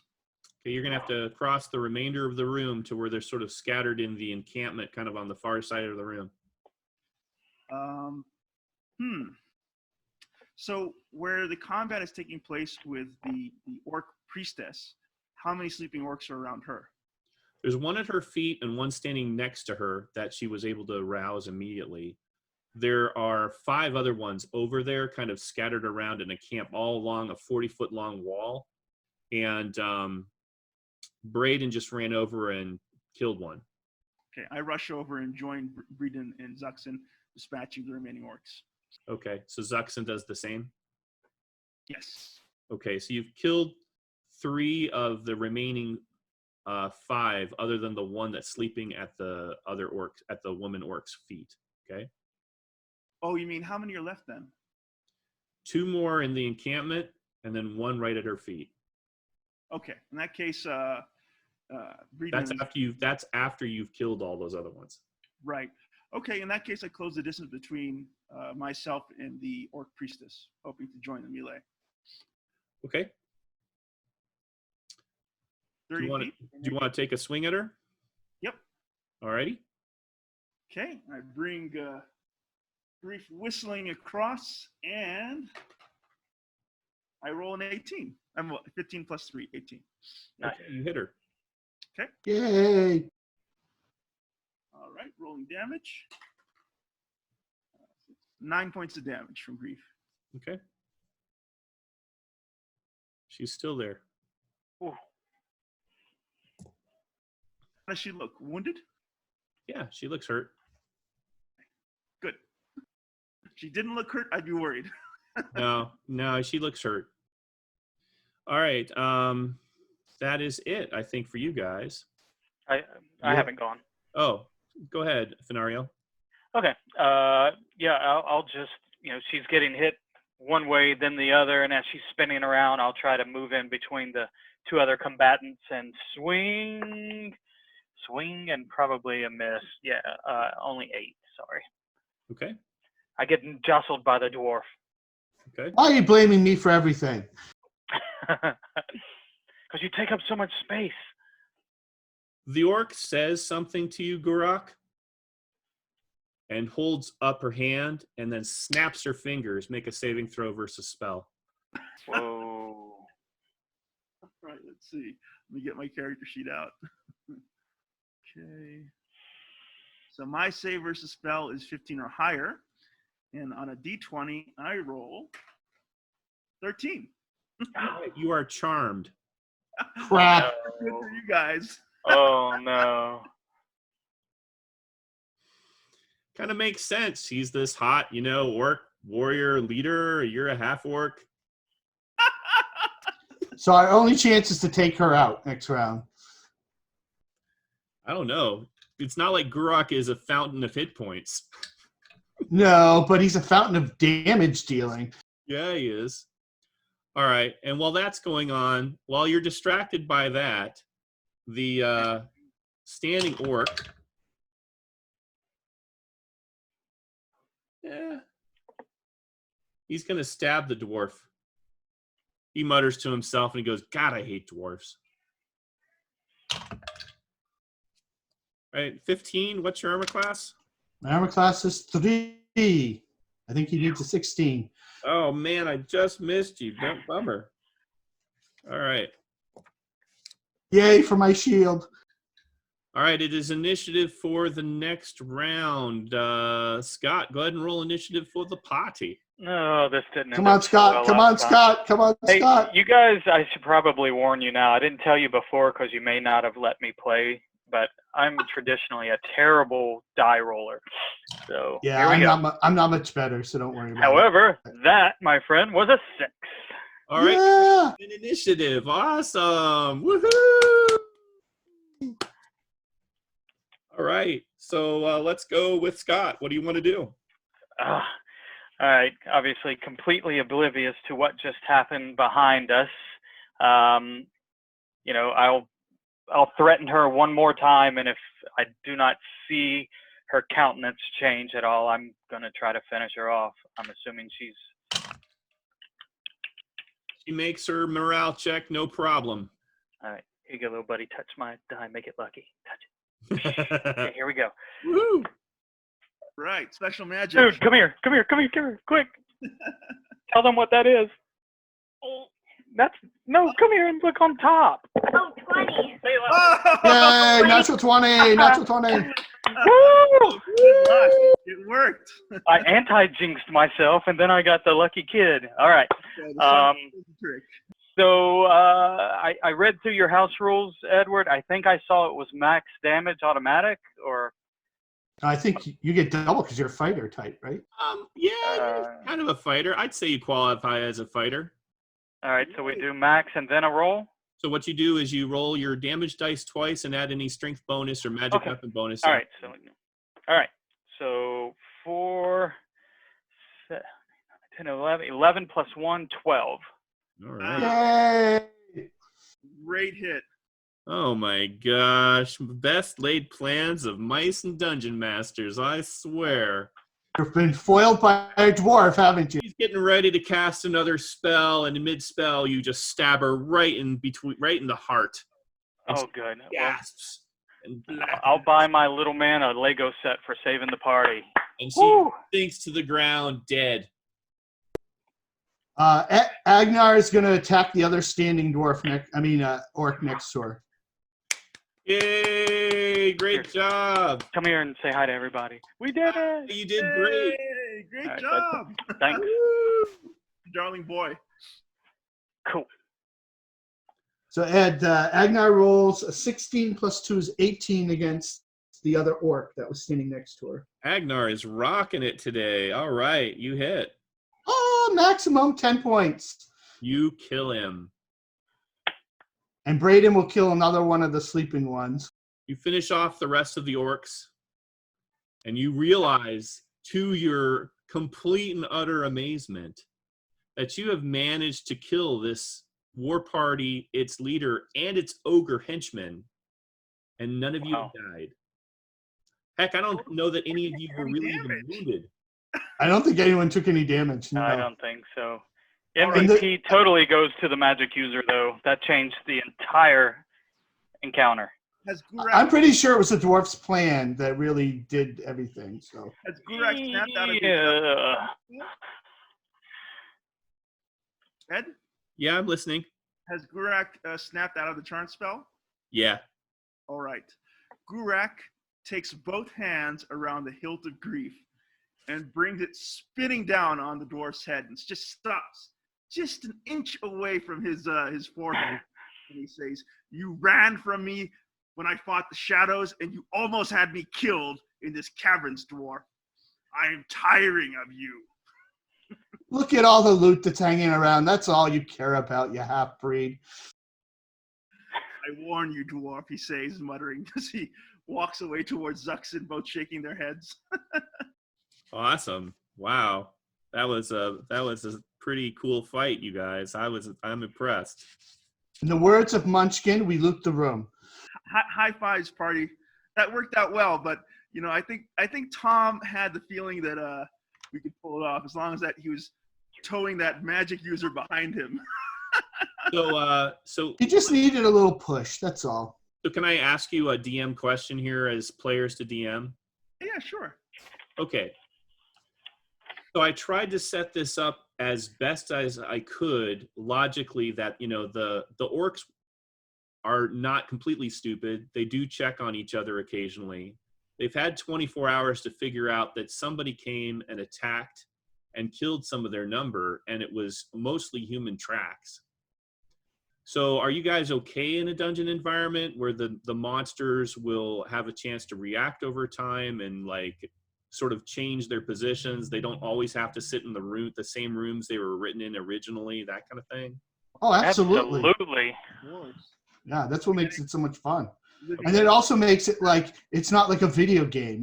We go in, we wipe out a room, we go back and just to get recharged and come back in. We have to think about those sort of things. Do we want to push on and give them or not, and then give them a chance to replenish or set traps or ambushes or whatever? Okay. Yeah, no, I think Tom makes a really good point. I mean, I was just thinking about that today. I mean, we're here in 2020. There are some really unbelievable RPGs out there, computer RPGs. But what they can't ever sort of emulate is the creativity of a dungeon master improvising or essentially creating a much more living world than a computer game could ever be. So I'm totally in favor of you taking that approach to both your dungeon environments and the rest of your campaign and adventures. The more reactive, the more organic it feels, the more alive it feels, the better it is for, I think, everyone involved. Cool. Well, good. I just didn't want you to feel, sometimes players can feel a little cheated if they walk into a situation where it's like, they knew we were coming. I felt a little cheated that Agnar made out of that without a scratch. That Thanks to my shield. You feel cheated. I had 9 full hit point orcs, a 5th level fighter leader, and an ogre. Well, not fighter, but shaman. So I have a question for you as a player. Given the fact that a number of orcs were massacred in their last adventure, why didn't this war party fortify that door, knowing that because they thought they dealt with the wildlings. Right. Okay. They weren't completely expecting necessarily a group of adventurers to come back. They were just kind of wrapping up what they had done and getting ready to go back to where they were originally at. Yeah, because we really left them no clues. Right. Yeah. Well, that was a really cool combat encounter. Thanks, Tom and Crazy Agnar, for providing that experience to us. That did surprise me, Agnar. That was awesome. You saw it. I'll do it again. We'll never be dull with the dwarf. Well, awesome. A dwarf that knows that he has a sleep spell up his sleeve. which has now been used. Yep. This is a good time for us to now check out the shadows. What do you guys think? Oh, do No. you guys want to hear what else is in the room? Oh yeah, we want to look the room. Let's Okay. look for clues. Maybe there is a way behind. So certainly let's look for other exits, or secret doors, perhaps. Yeah, I apologize. We have a map. We actually went in this room last time. There just Okay. wasn't any more orcs. So there's like 4 other doors out of this room. So Oh, wow. Okay. Yeah, we spend I think a couple of rounds searching the encampment. Okay. Just a quick out of character question. Do we have anybody mapping at all? yeah, I'm mapping. Okay. All right. Do we have a place, a depository for maps from previous adventures? Yeah, let me put up the one that we did last time. I'll just put it to chat right now so you can see. Okay, it. cool. Yep. So you search these individuals. The leader orc had a battle axe, chain armor, a hand axe, which she tried to throw at the dwarf, and stuck into her belt is a it's almost like a gourd of some kind, and it's got some orcish markings around the outside of them that are a little more complex than just the one symbol that you saw on those other clay vials. And it's got a cork stuffed down in it. It's kind of stuck through her belt. So she's got that. Some type of like primitive potion or wineskin type bottle. Yeah. You think the way it's marked up, it looks like it could be shamanic, juju stuff. The ogre has a big bucket wash basin on his head for a helmet. I forgot to mention that. I love it. In the original room where these guys were hiding out, there was their camp over there, and there was a pool of water in it. And if you fought their group of guards outside and they heard you, some of the orcs went into the pool, and Mugmug the ogre was submerged in the pool except for the top of his wash basin helmet that he was watching out through the cracks of. So it was really hard to see them in there. And then the other orcs were like on either side of the entrance coming into the room, ready to jump on you and try to push you into the pool with the ogre. Mug, I love it. Yep. Mud wrestling. Yep. And her name was the warrior chieftain's name was War Sister Cleave. War Sister, I like it. Yep. The rest of the orcs have hide armor on, leather armor. They've got simple weapons like you typically find on orcs, kind of curved short swords and hand axes and spears, stuff that does your typical D6 of damage, and it's kind of lousy quality. You do find scattered amongst their packs and stuff like that 70 gold pieces, 80 silver pieces, and 240 copper pieces. There's a chest in here that wasn't here before. You don't remember it being here before. And it's kind of dragged over by where that fire was at, and it's got a banner sticking behind, and it's set up with like a hide cloth over it, or a wolf hide on it, almost like it was the War Sister's throne or seat of command or whatever. So there's that chest Awesome. also. And what kind of fur was on it? A wolf fur, like a great big black wolf fur, almost like a dire wolf or a warg. Oh, cool. Yeah, We'll definitely take that. orcs can be cool. Hey, how large is the ogre's head? Oh God, it's big. Okay, but Gurak could carry that presumably in one hand. Yeah, by its straggly hair, or you could take you could take a dagger and like stuff it down through the top of its skull and use it as a handle. I want to see Bill's face when you walk in with that. Well, the reason why I ask is because I'm hoping to turn these creatures into trophies. The Black Pilgrim.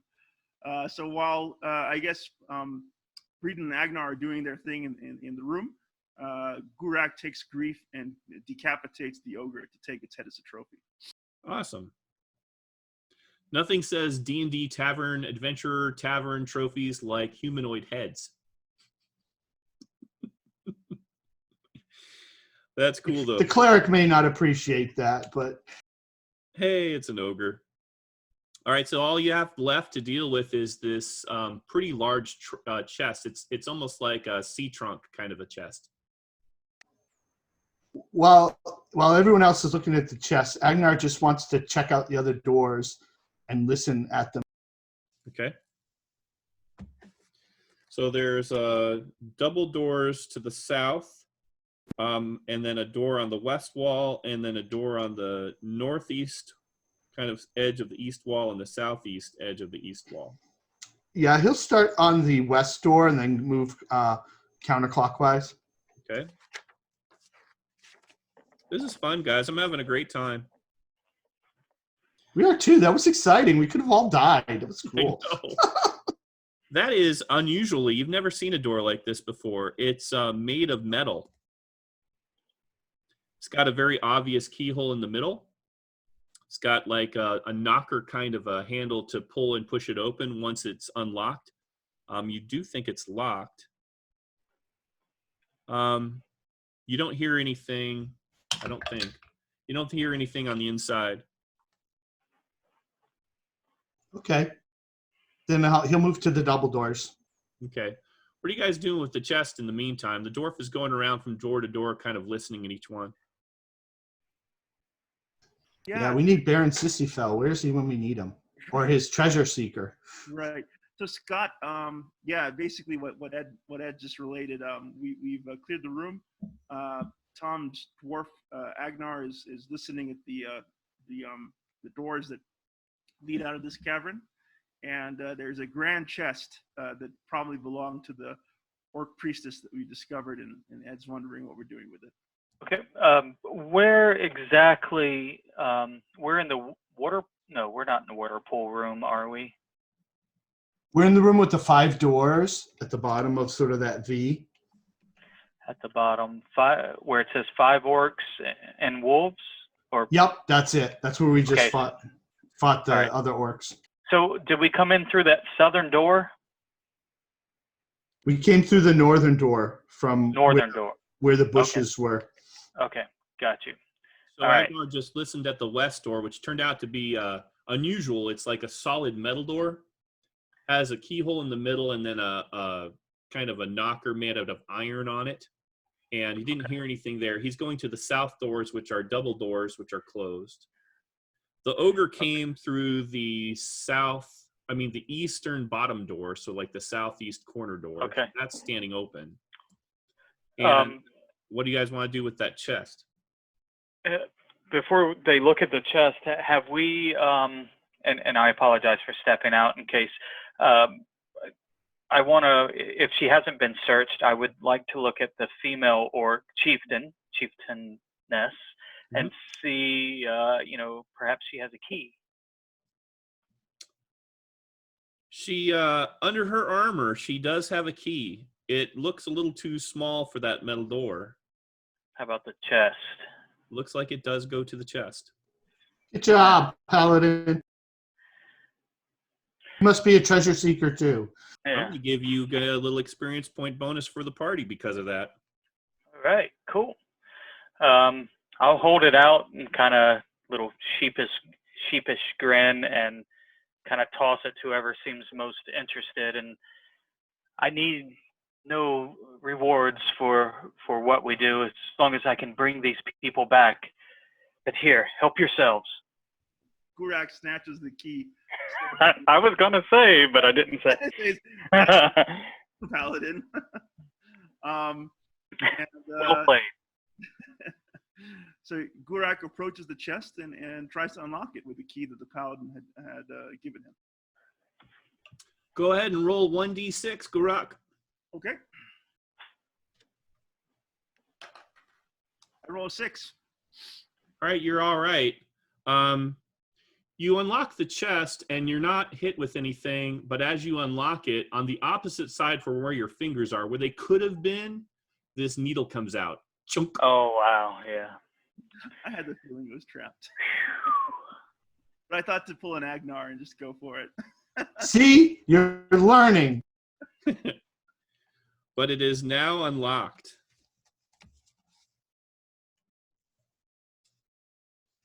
All right, opening the chest, I peer inside and check to see what's inside it. There are some sacks in there. There's a few sets of orc gear, like some of the better gear you might pull off a dead orc, you know? Like ones we might have killed last time? Yeah, like some of the guys you've killed or other orcs maybe even that have died further into this dungeon.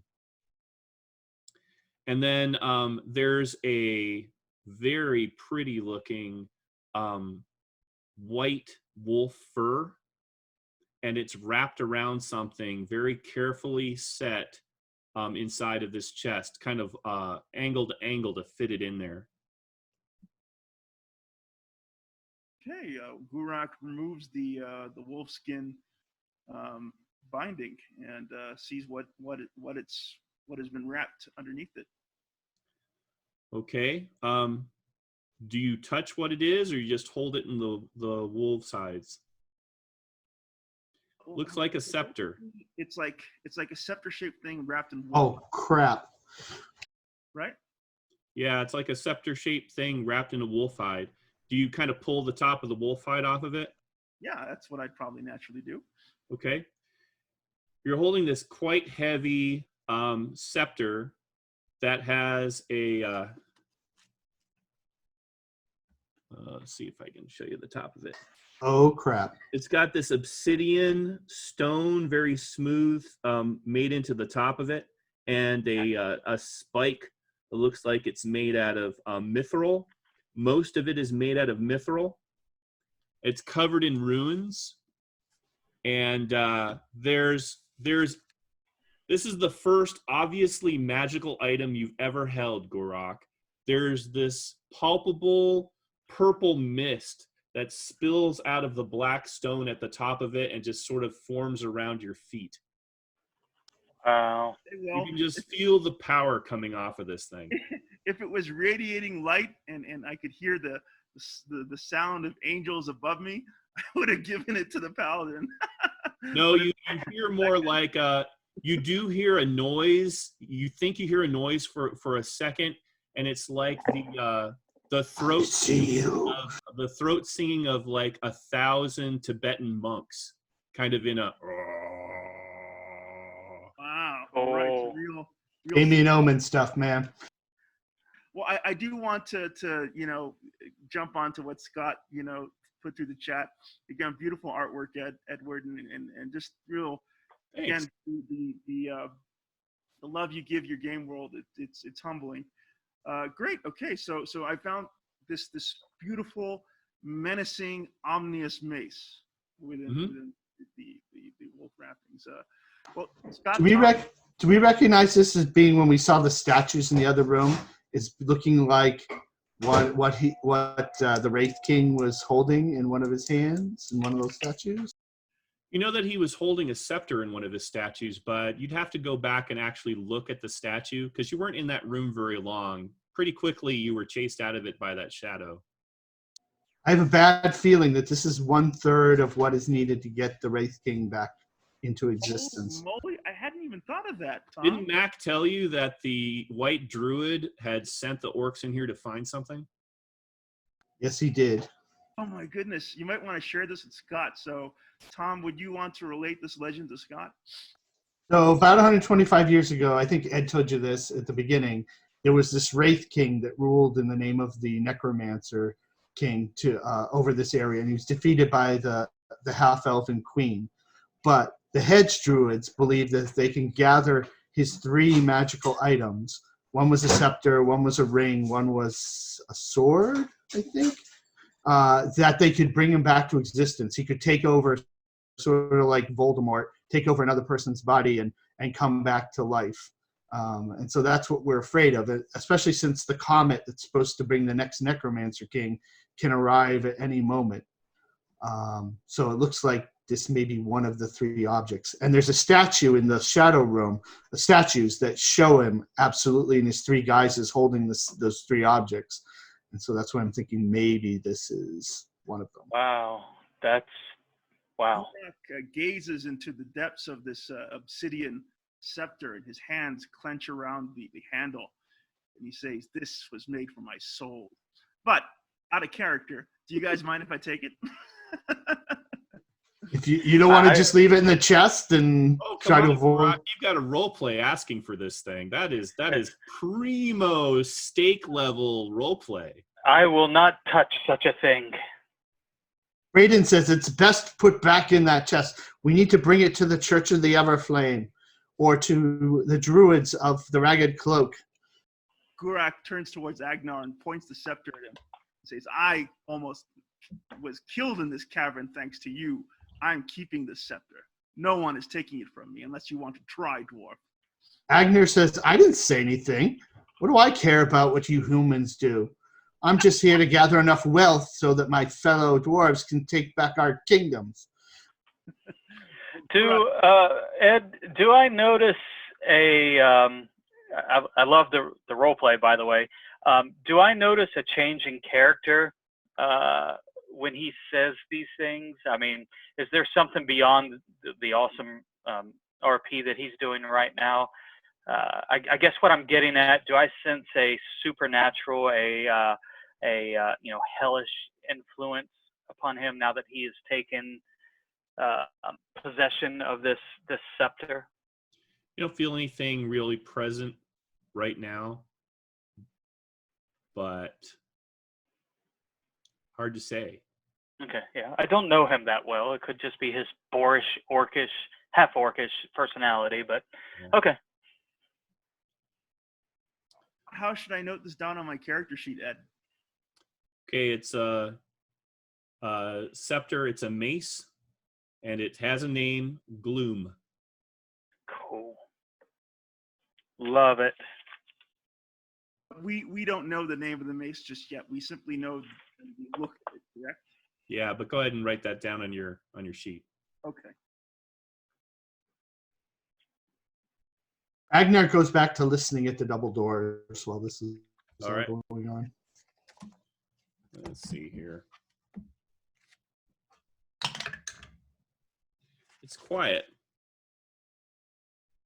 And does this door seem locked as well? Can I just sort of see if it budges? It's not locked. It's one of those wooden doors that's stuck closed. Okay, but I didn't hear anything. So I'll move to the open door where the ogre came through. All right. While Agnar is doing that, Gorak tries to see if he can locate Mac's satchel amongst the debris in the room. Oh, nice. Yeah, you find a backpack that's of human make inside one of the tents. And it's got a dagger on the side of it and like a sleeping roll. It's got some rations in the back. It's got a coil of rope, and then it's got a red crystal vial in the back. Okay. Gorak slings that across his back, and floor is over to Agnar. All right.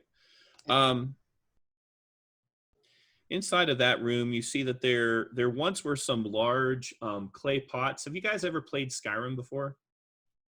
No. Okay.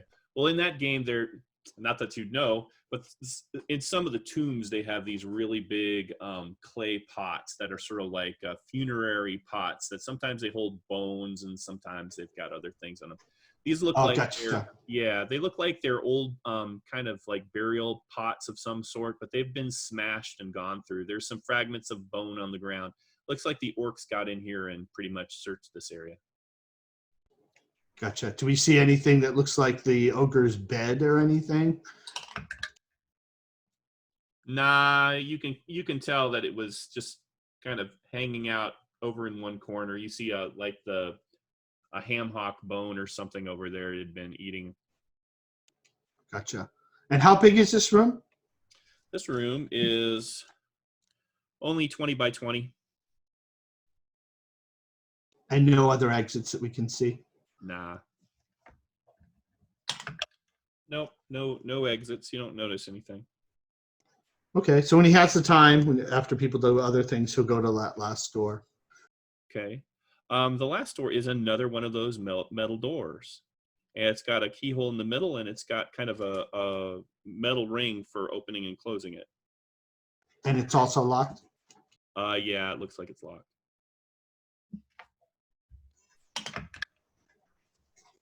Since Gurak removed that wolf pelt and the strange scepter of doom, Braden wants to look in the chest and see if he can find any documents or like some sort of correspondence, perhaps between the evil hedge druid and the orc chieftain. There is a couple of different sacks in there that you haven't gone through. Like there's like 4 different sacks. Okay, then I'll pull them out and have the party. We can all go through some of the stacks. All right. Let me pull up what there is. Okay, there's 220 gold pieces in one of them, all in a very ancient-looking coin with a skull on it. And there's Did you say all of those were shaped like that? yeah. Oh wow. Okay. Yeah. You've never seen money like that before. Okay. Yeah, we're poor. We've never seen money like that. There's 2 bags of silver coins. They're triangle shaped. And those you recognize as being silver from the land of sorceress Xian across the Corsair's margin from the kingdom of Daria. Corsair's margin is sort of like the section of outside of Constantinople that links the Black Sea to the Mediterranean, those straits. And sorceress Xian is a magical kind of a kingdom. Can you throw those up in the chat? Would you mind? Sure.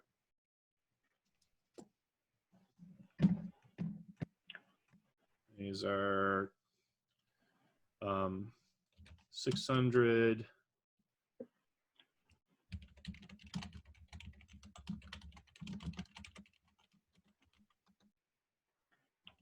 Sorcerers.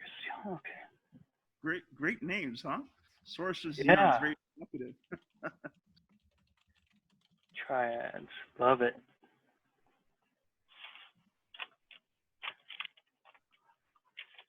And you can actually find these locations on a map that Ed shared in the base campfire earlier today, I think, right, Ed?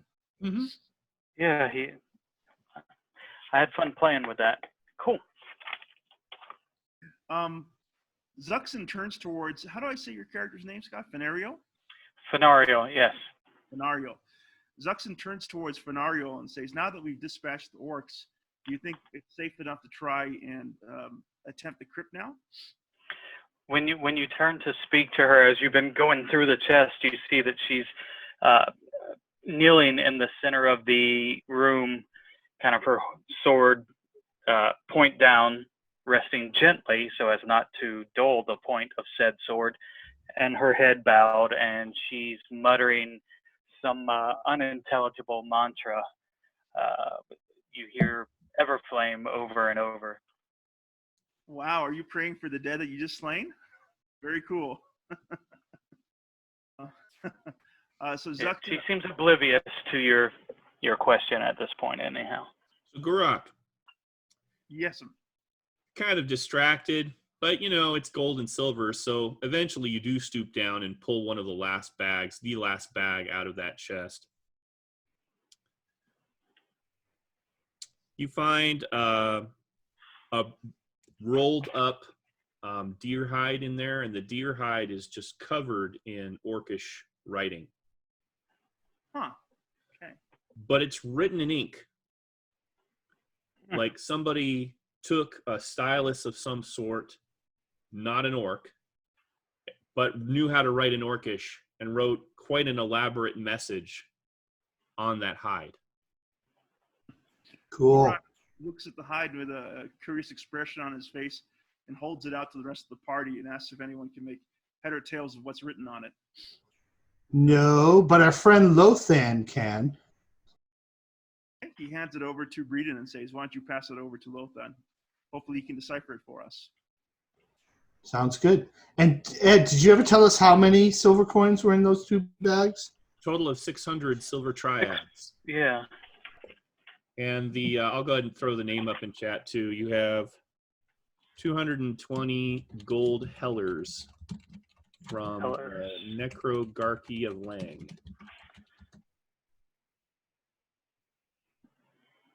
Just out of curiosity, Ed, the fact that this currency belongs to different eras in different locations, does that alter its wealth, its potential value? You can. There are some people who won't touch Necrogarchy currency, though. They'll think it's cursed. Right. Okay. And it certainly, dates, obviously, the coins, but, maybe I'm digging too much into it, but why are these here? Why is it not more, I hesitate to say modern currency from people minting in the area? So that has me interested. Could be something that the orcs found in some tomb or burial down here that they were nosing around in. Yeah, Right. so the coins are at the same age as when the Wraith King was in charge, so.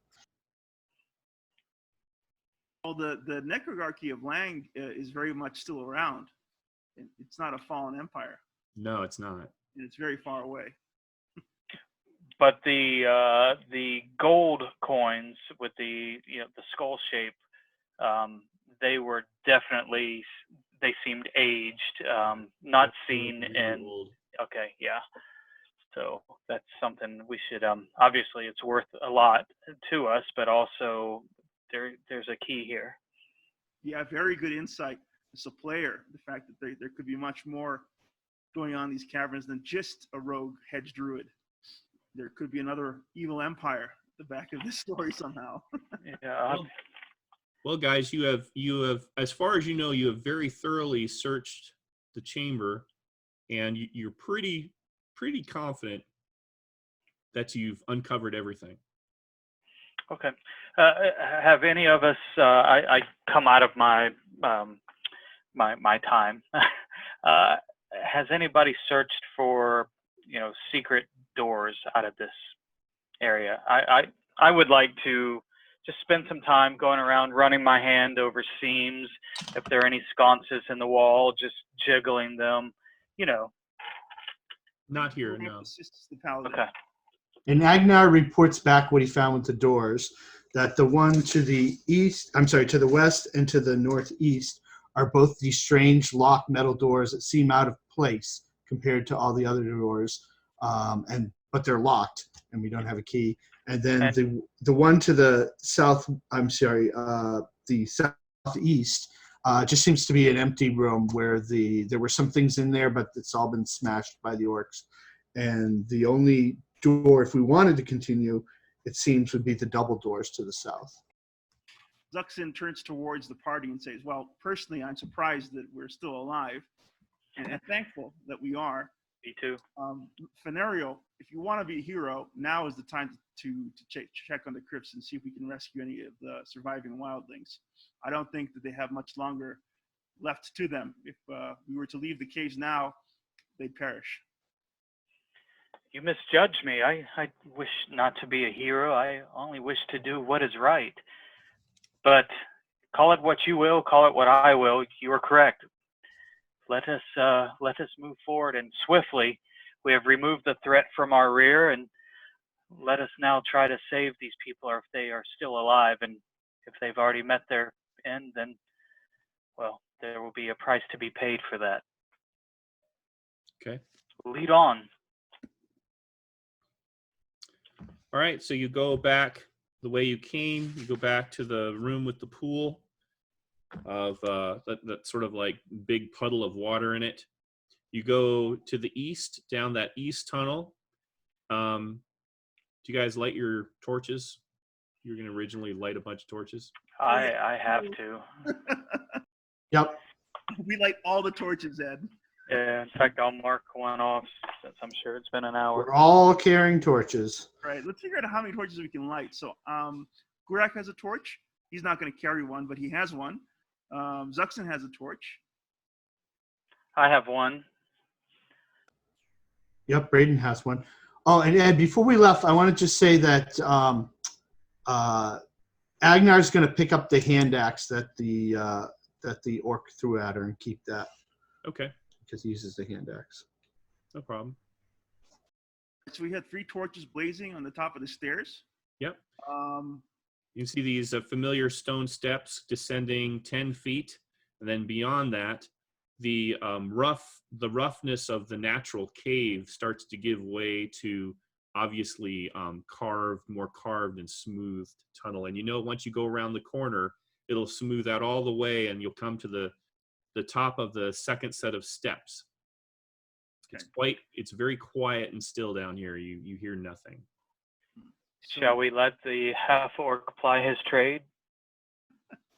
The half-orc turns towards the party and says, I don't think my stealth will count for much here. We're dealing with the supernatural. And in the darkness, I can't even see these creatures. I say we move in force. Okay. So you go down the stairs. We have Agnar and the paladin in front, and your party orders established. You go around the corner. You reach the top of the stairs, and what greets your eyes are the doors to the chamber with the statues has been closed, and the orcs have spiked them closed. Interesting. I think Seems there's you were very expected. these people survived. So it looks like they dragged whatever prisoners they had down towards that chamber, threw them in it, and then spiked them in there. Can Gulak attempt a listen check at the door? Sure. Is quiet as death. Gulak Interesting choice of words.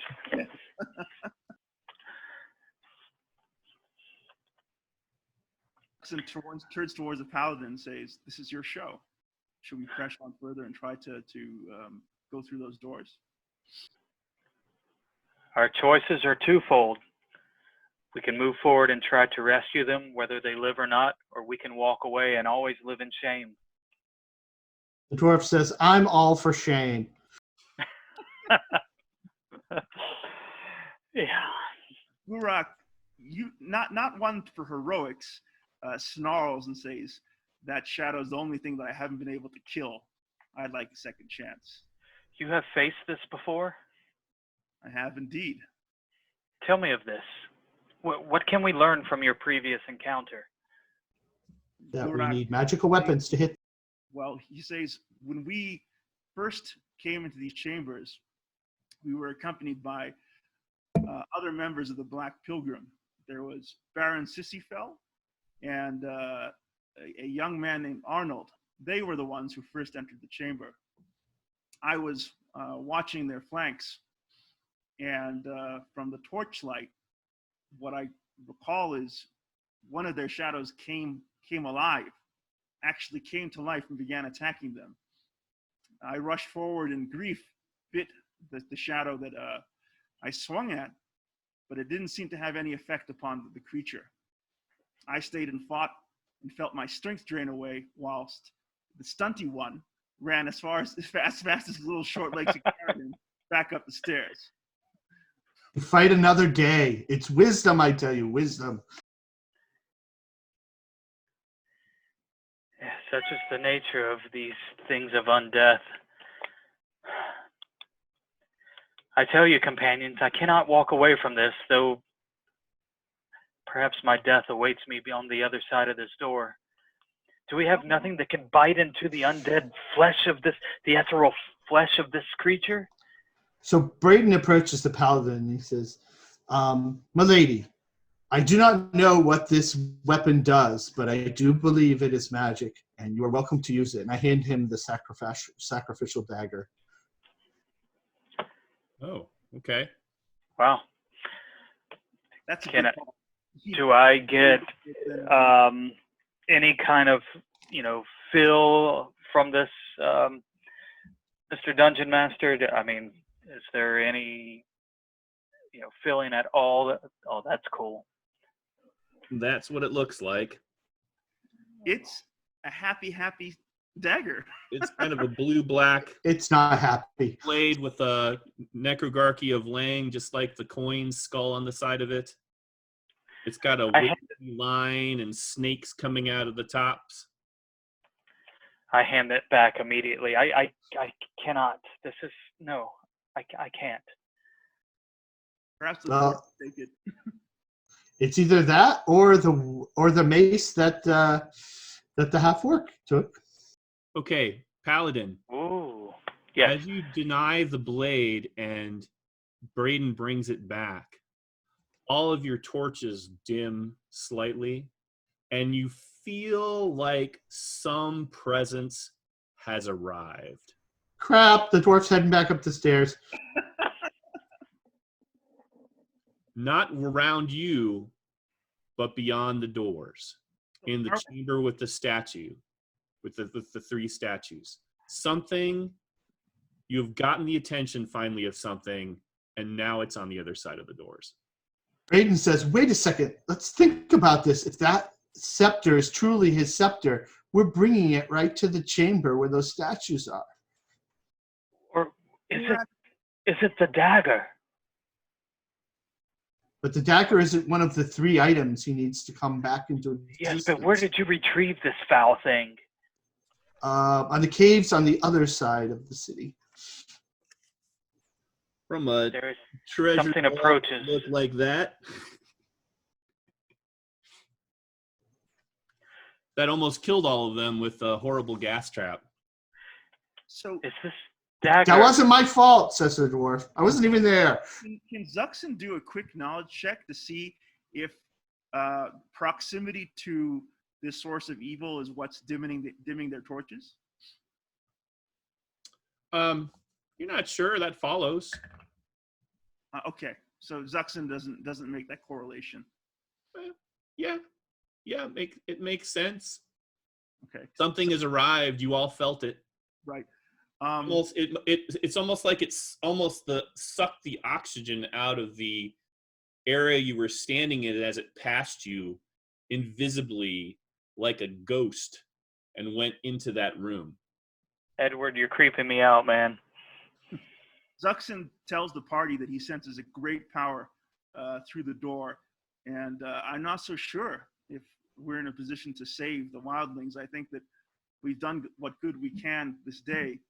We might just have to settle with having saved Mac's life and live on to hopefully defeat whatever's through that door another day. I can't believe I'm agreeing with the half-orc, but it's true. That's Zuxin, not the half-orc. The half-orc's ready to fight. Sorry.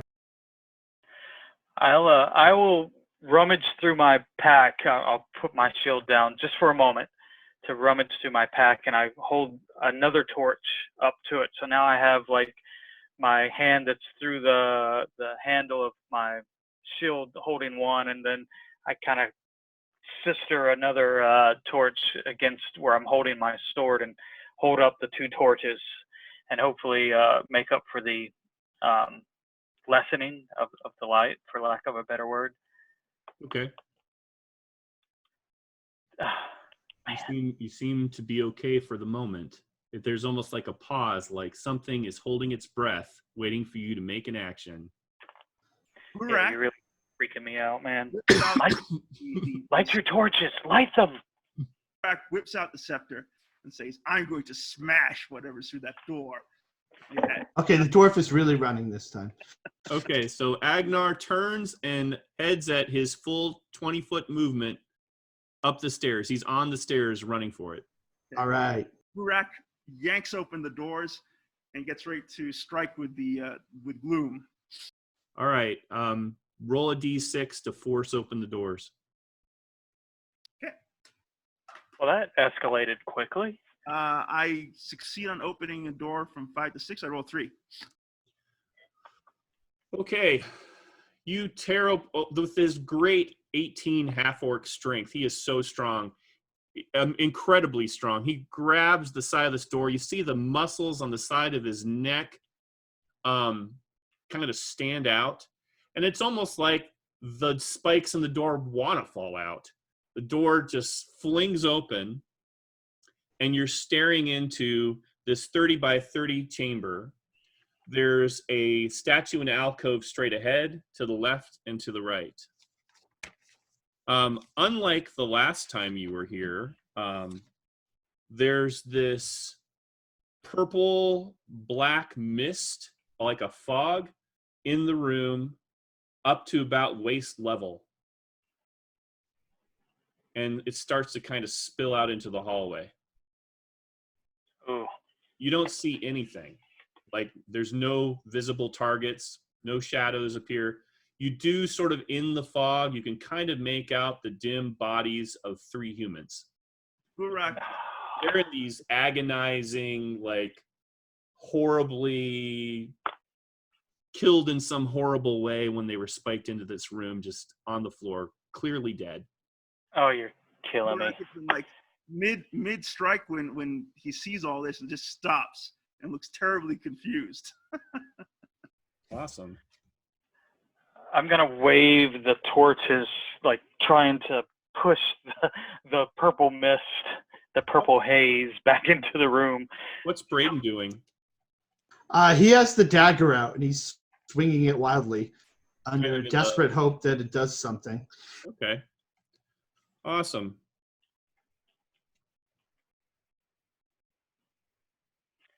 Guys, I think that dagger is a key. All right. Throwing that So out there. in the center of the mist, this column, human-shaped column, forms about 7 or 8 feet tall into the hawk-nosed visage of the Wraith Lord. But he's see-through, like he's a ghost. Holy And he smokes. extends a black taloned hand towards the mace, and you need to roll a +4 strength roll at disadvantage to hang on to it. Don't give it to him. Come on, roll high. Okay, so what I have to roll again? You have to roll a d20 plus 4, but you have to roll it under your strength because you're at a disadvantage.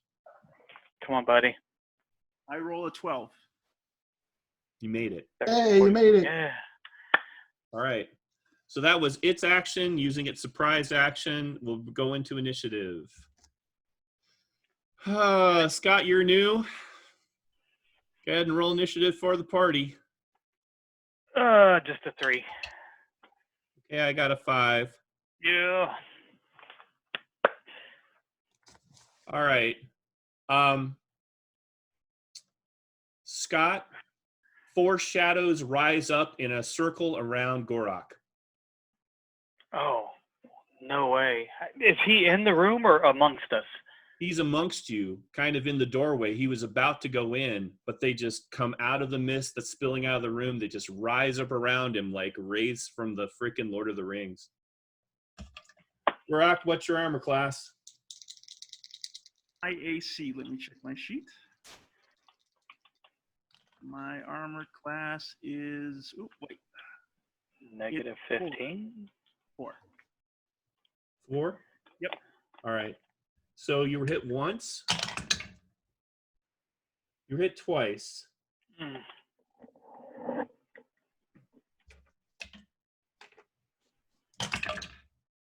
You lose 6 points of strength.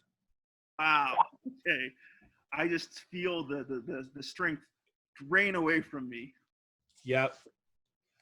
There's a roar of anger coming from the ghost of the Wraith Lord, and 6 more shadows appear around it. All right, it's time to get out of here. Mm-hmm. Yeah, it can summon shadows. Who would know? All right. Or throw the mace into the room and then boogie out. It's I your don't think- turn. No. Gorak, what do you do?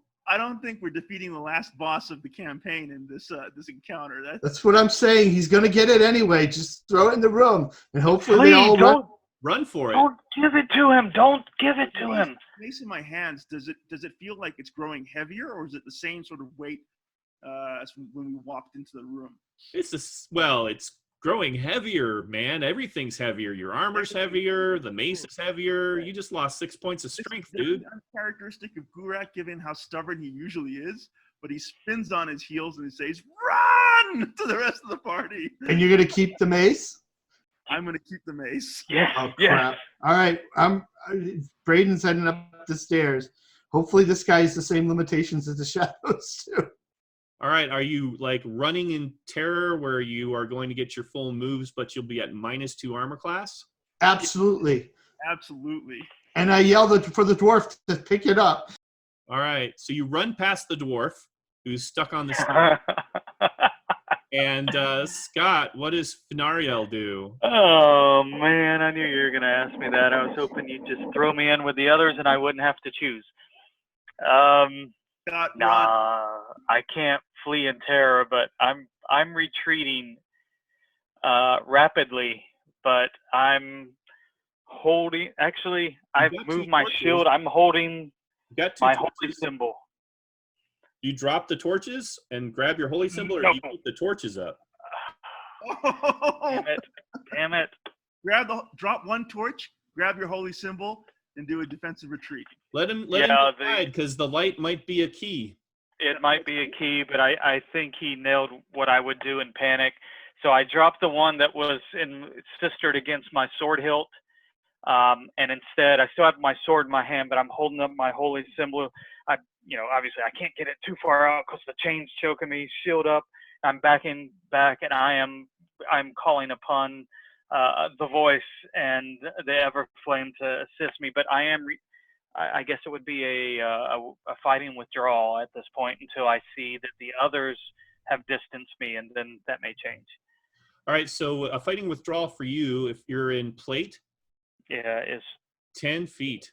yeah, because that halves me, right? Yeah. That's right. So you are just at the bottom of the stairs, which makes sense. You would want the dwarf to escape first. Dwarf, it's your I want turn. that mace to get away. Dwarf, you're running for it. Absolutely. Okay, so you're halfway to the second set of steps. Everybody else is sort of with you at that point. Fenariel is trying to buy you time, backing up. She's still on the first set of steps. And Fenariel, you hear the running away sounds of your friends, like maybe you're going to save their lives. But you also notice that the light of their torches is fading out as they start to run around the corner from you. From distance or any torches that they're carrying from distance, and also how the light would come around the corner isn't feeling like a lot, but you're thinking in your brain, oh, when they go up that second set of stairs, I'm going to be down here just with my torch. Gotcha. I see where you're going. All right. It's initiative. Scott, Fenariel, it's your role, man. Oh man, the little man is in bed, or else I'd get him to bless me again. I got a 4. Not great, not terrible. I also got a 4. Ty goes to the party. Oh, thank goodness. All right. So, I think I'm putting 2 and 2 together. Perhaps I'm seeing the shadows grow more substantial. I take the torch, be off with you foul beans, and just throw it, and I turn around and I run as fast as my plate mill will let me. Okay. Which isn't all that great. Really cinematic. I love it, Scott. Awesome. Okay, so I hope I can live long enough to play with you next time. everybody else makes it up to the top of the first set of stairs, and you've got your torches. Do you keep running, or do you pause long enough to see what happened to Fenariel? Yeah, Zuxin stops in his tracks and grabs Breeden by the hem of his cloak and says, "We've left Benario behind. Let's not leave him in the darkness." Okay, Braden will stop, but Agnar will keep on going. Same with Gurak. Gurak's trying to race Agnar out of the caverns at this point. Awesome. Agnar saying, "Drop that thing! Just drop it!" Drop yourselves, you stupid dwarf! All right, so Awesome. you can see the face of Fenariel in her armor as the flickering torch behind her is snuffed out. And you can see her outline, her face kind of front lit in your torches. She's only reached the top of the stairs. She's doing her full move, but she's in plate, so she's not moving very fast. And she's almost to halfway between the 2 sets of stairs, just starting to come around the corner. And you see all these sets of shadow hands come around the corner. Armor class is 2. I'm a 2, yes. Now you are a 4 because you are fleeing. Yep. Okay, you were hit once. Okay. You were hit twice. Okay. You lose 8 strength. Holy moly. Well, it's okay. You're almost out of there. Yep. All right. And it is the other player character's turns. You can take a ranged action if you want, but if you roll a 1, you'll hit Fenario. Just want to cheer her on, like, make it to the stairs. We'd like to, personally, Zuxin would like to move a little closer to Fenario to provide her more protective light around her so she tries to see the shadows. I guess I'm Okay. halfway. So, like, move to the bottom of the first stairs with your torch? Yeah. Okay, so Zuxin very bravely, Zuxin the Wanderer, comes down in his clothing and robes and holds out his torch, and the light kind of encompasses you a little bit more, and you hear snarls and bitter hisses from around you as the shadows complain about the light. And it is the determining initiative, I would think. I'm not rolling. All right, who's rolling for the end of Fenarial here? Who's the lucky one? Come on. You do realize that if he does die, he turns into another shadow, right? And I will haunt you all. All right. Yeah. Zuxin will take a roll on the dice here. Here we go. Blowing on it. 3. Oh. I also rolled a 3, and the tie goes to the party. Zuxin screams at Fenario, "Run, man! Run, woman! Run!" Yeah. You call me whatever the hell you want. I'm running. You need lighter armor, clearly. You run and you make it next to Zuxin, and both of you get onto the stairs panting. And Zuxin, you've got your torch out, and you realize that the shadows have sort of receded back around the corner into the darkness. And you hear this, and the ground itself shakes, and you feel debris and stuff clatter down around you, and you have escaped. Zuxin breathes a great sigh of relief, turns towards Fenario, and he's pale in the face, even though he hasn't been hit by any of the shadows, and says, "We are not out of danger, Paladin. We must run."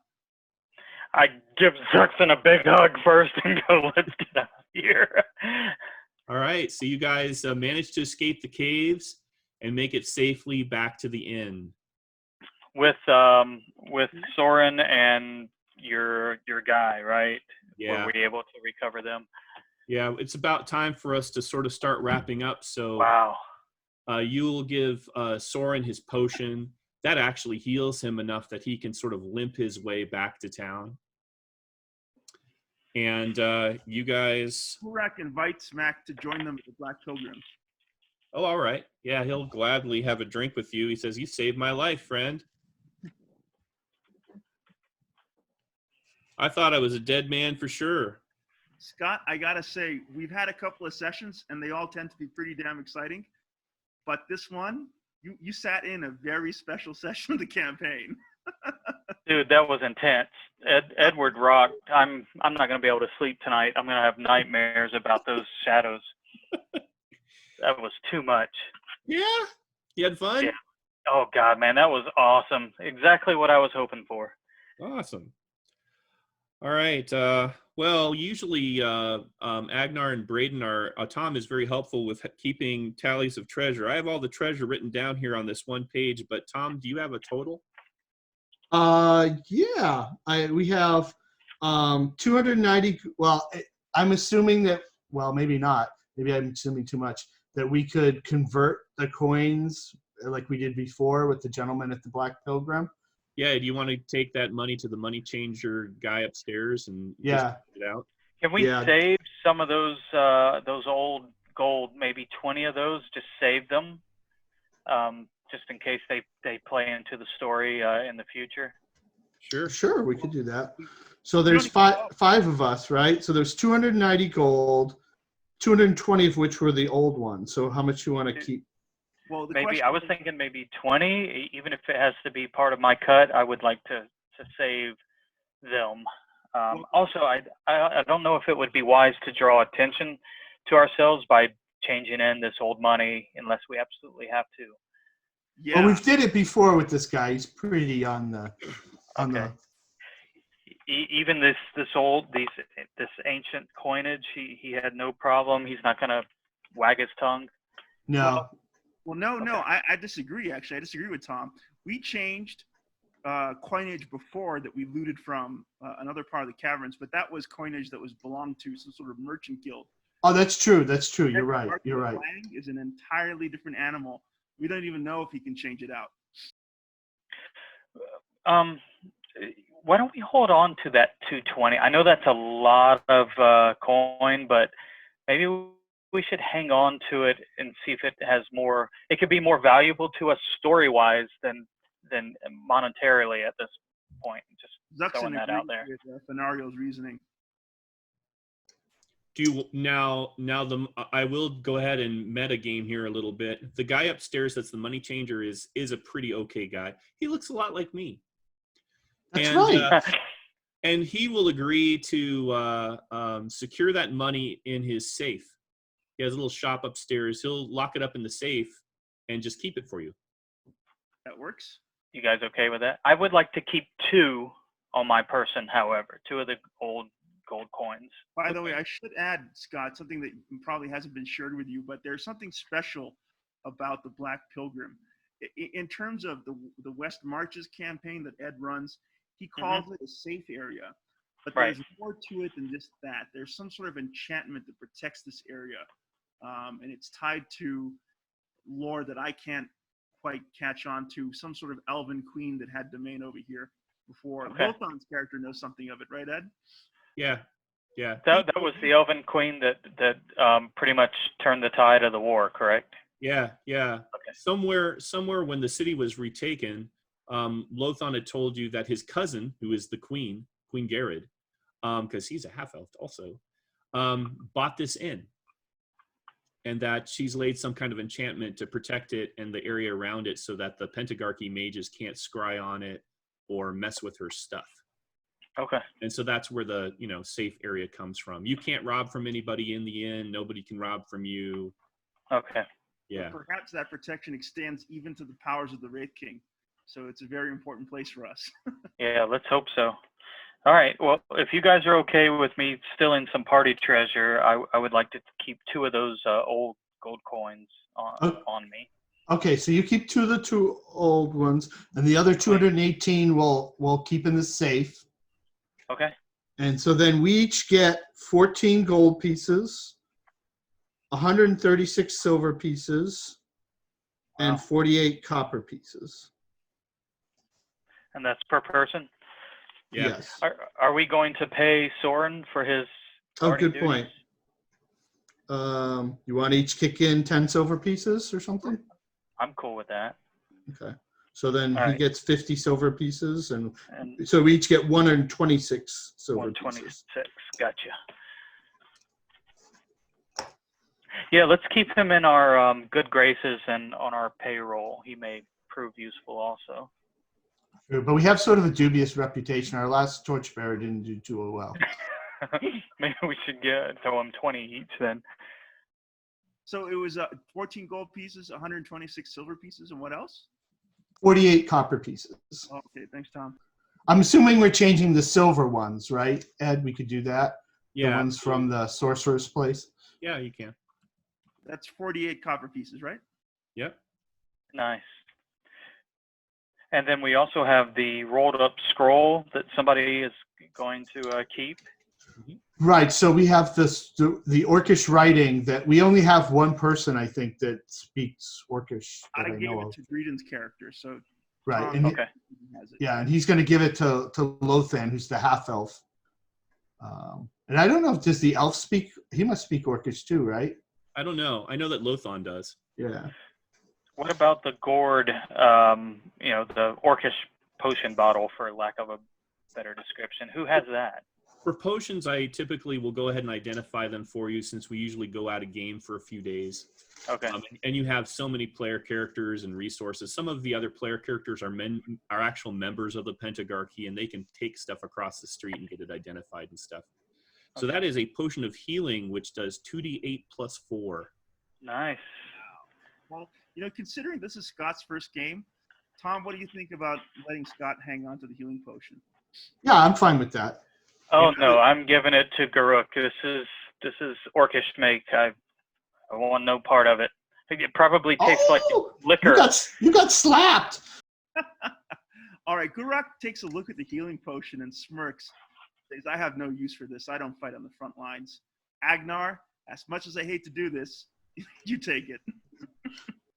Well, Agnar already has a healing potion, so because the Pentagarchy mage gave him one. Oh, okay, never mind. I don't say that to Agnar then. All right. You keep the healing potion. You're going to be in the front lines a lot more than me. Okay. So, Scott, one of the things that I do is I award half experience points for encounters with bad things that you manage to survive. Okay. So since the big bad is worth a lot of experience points, maybe not as much as you think, but a lot, you guys earned 1,500 experience points as not as individuals, but as a party. Wow. So all of the characters get at least 300 experience points. Although, Scott, I have a tradition that when I welcome a new player to the campaign, I always award them 350 for their first game. Oh, nice. So you get 350 for your first game, but these other guys who've been getting 100 or 125 since their first game, they just earned 300 XP. All right. So do I get the 300 XP as well?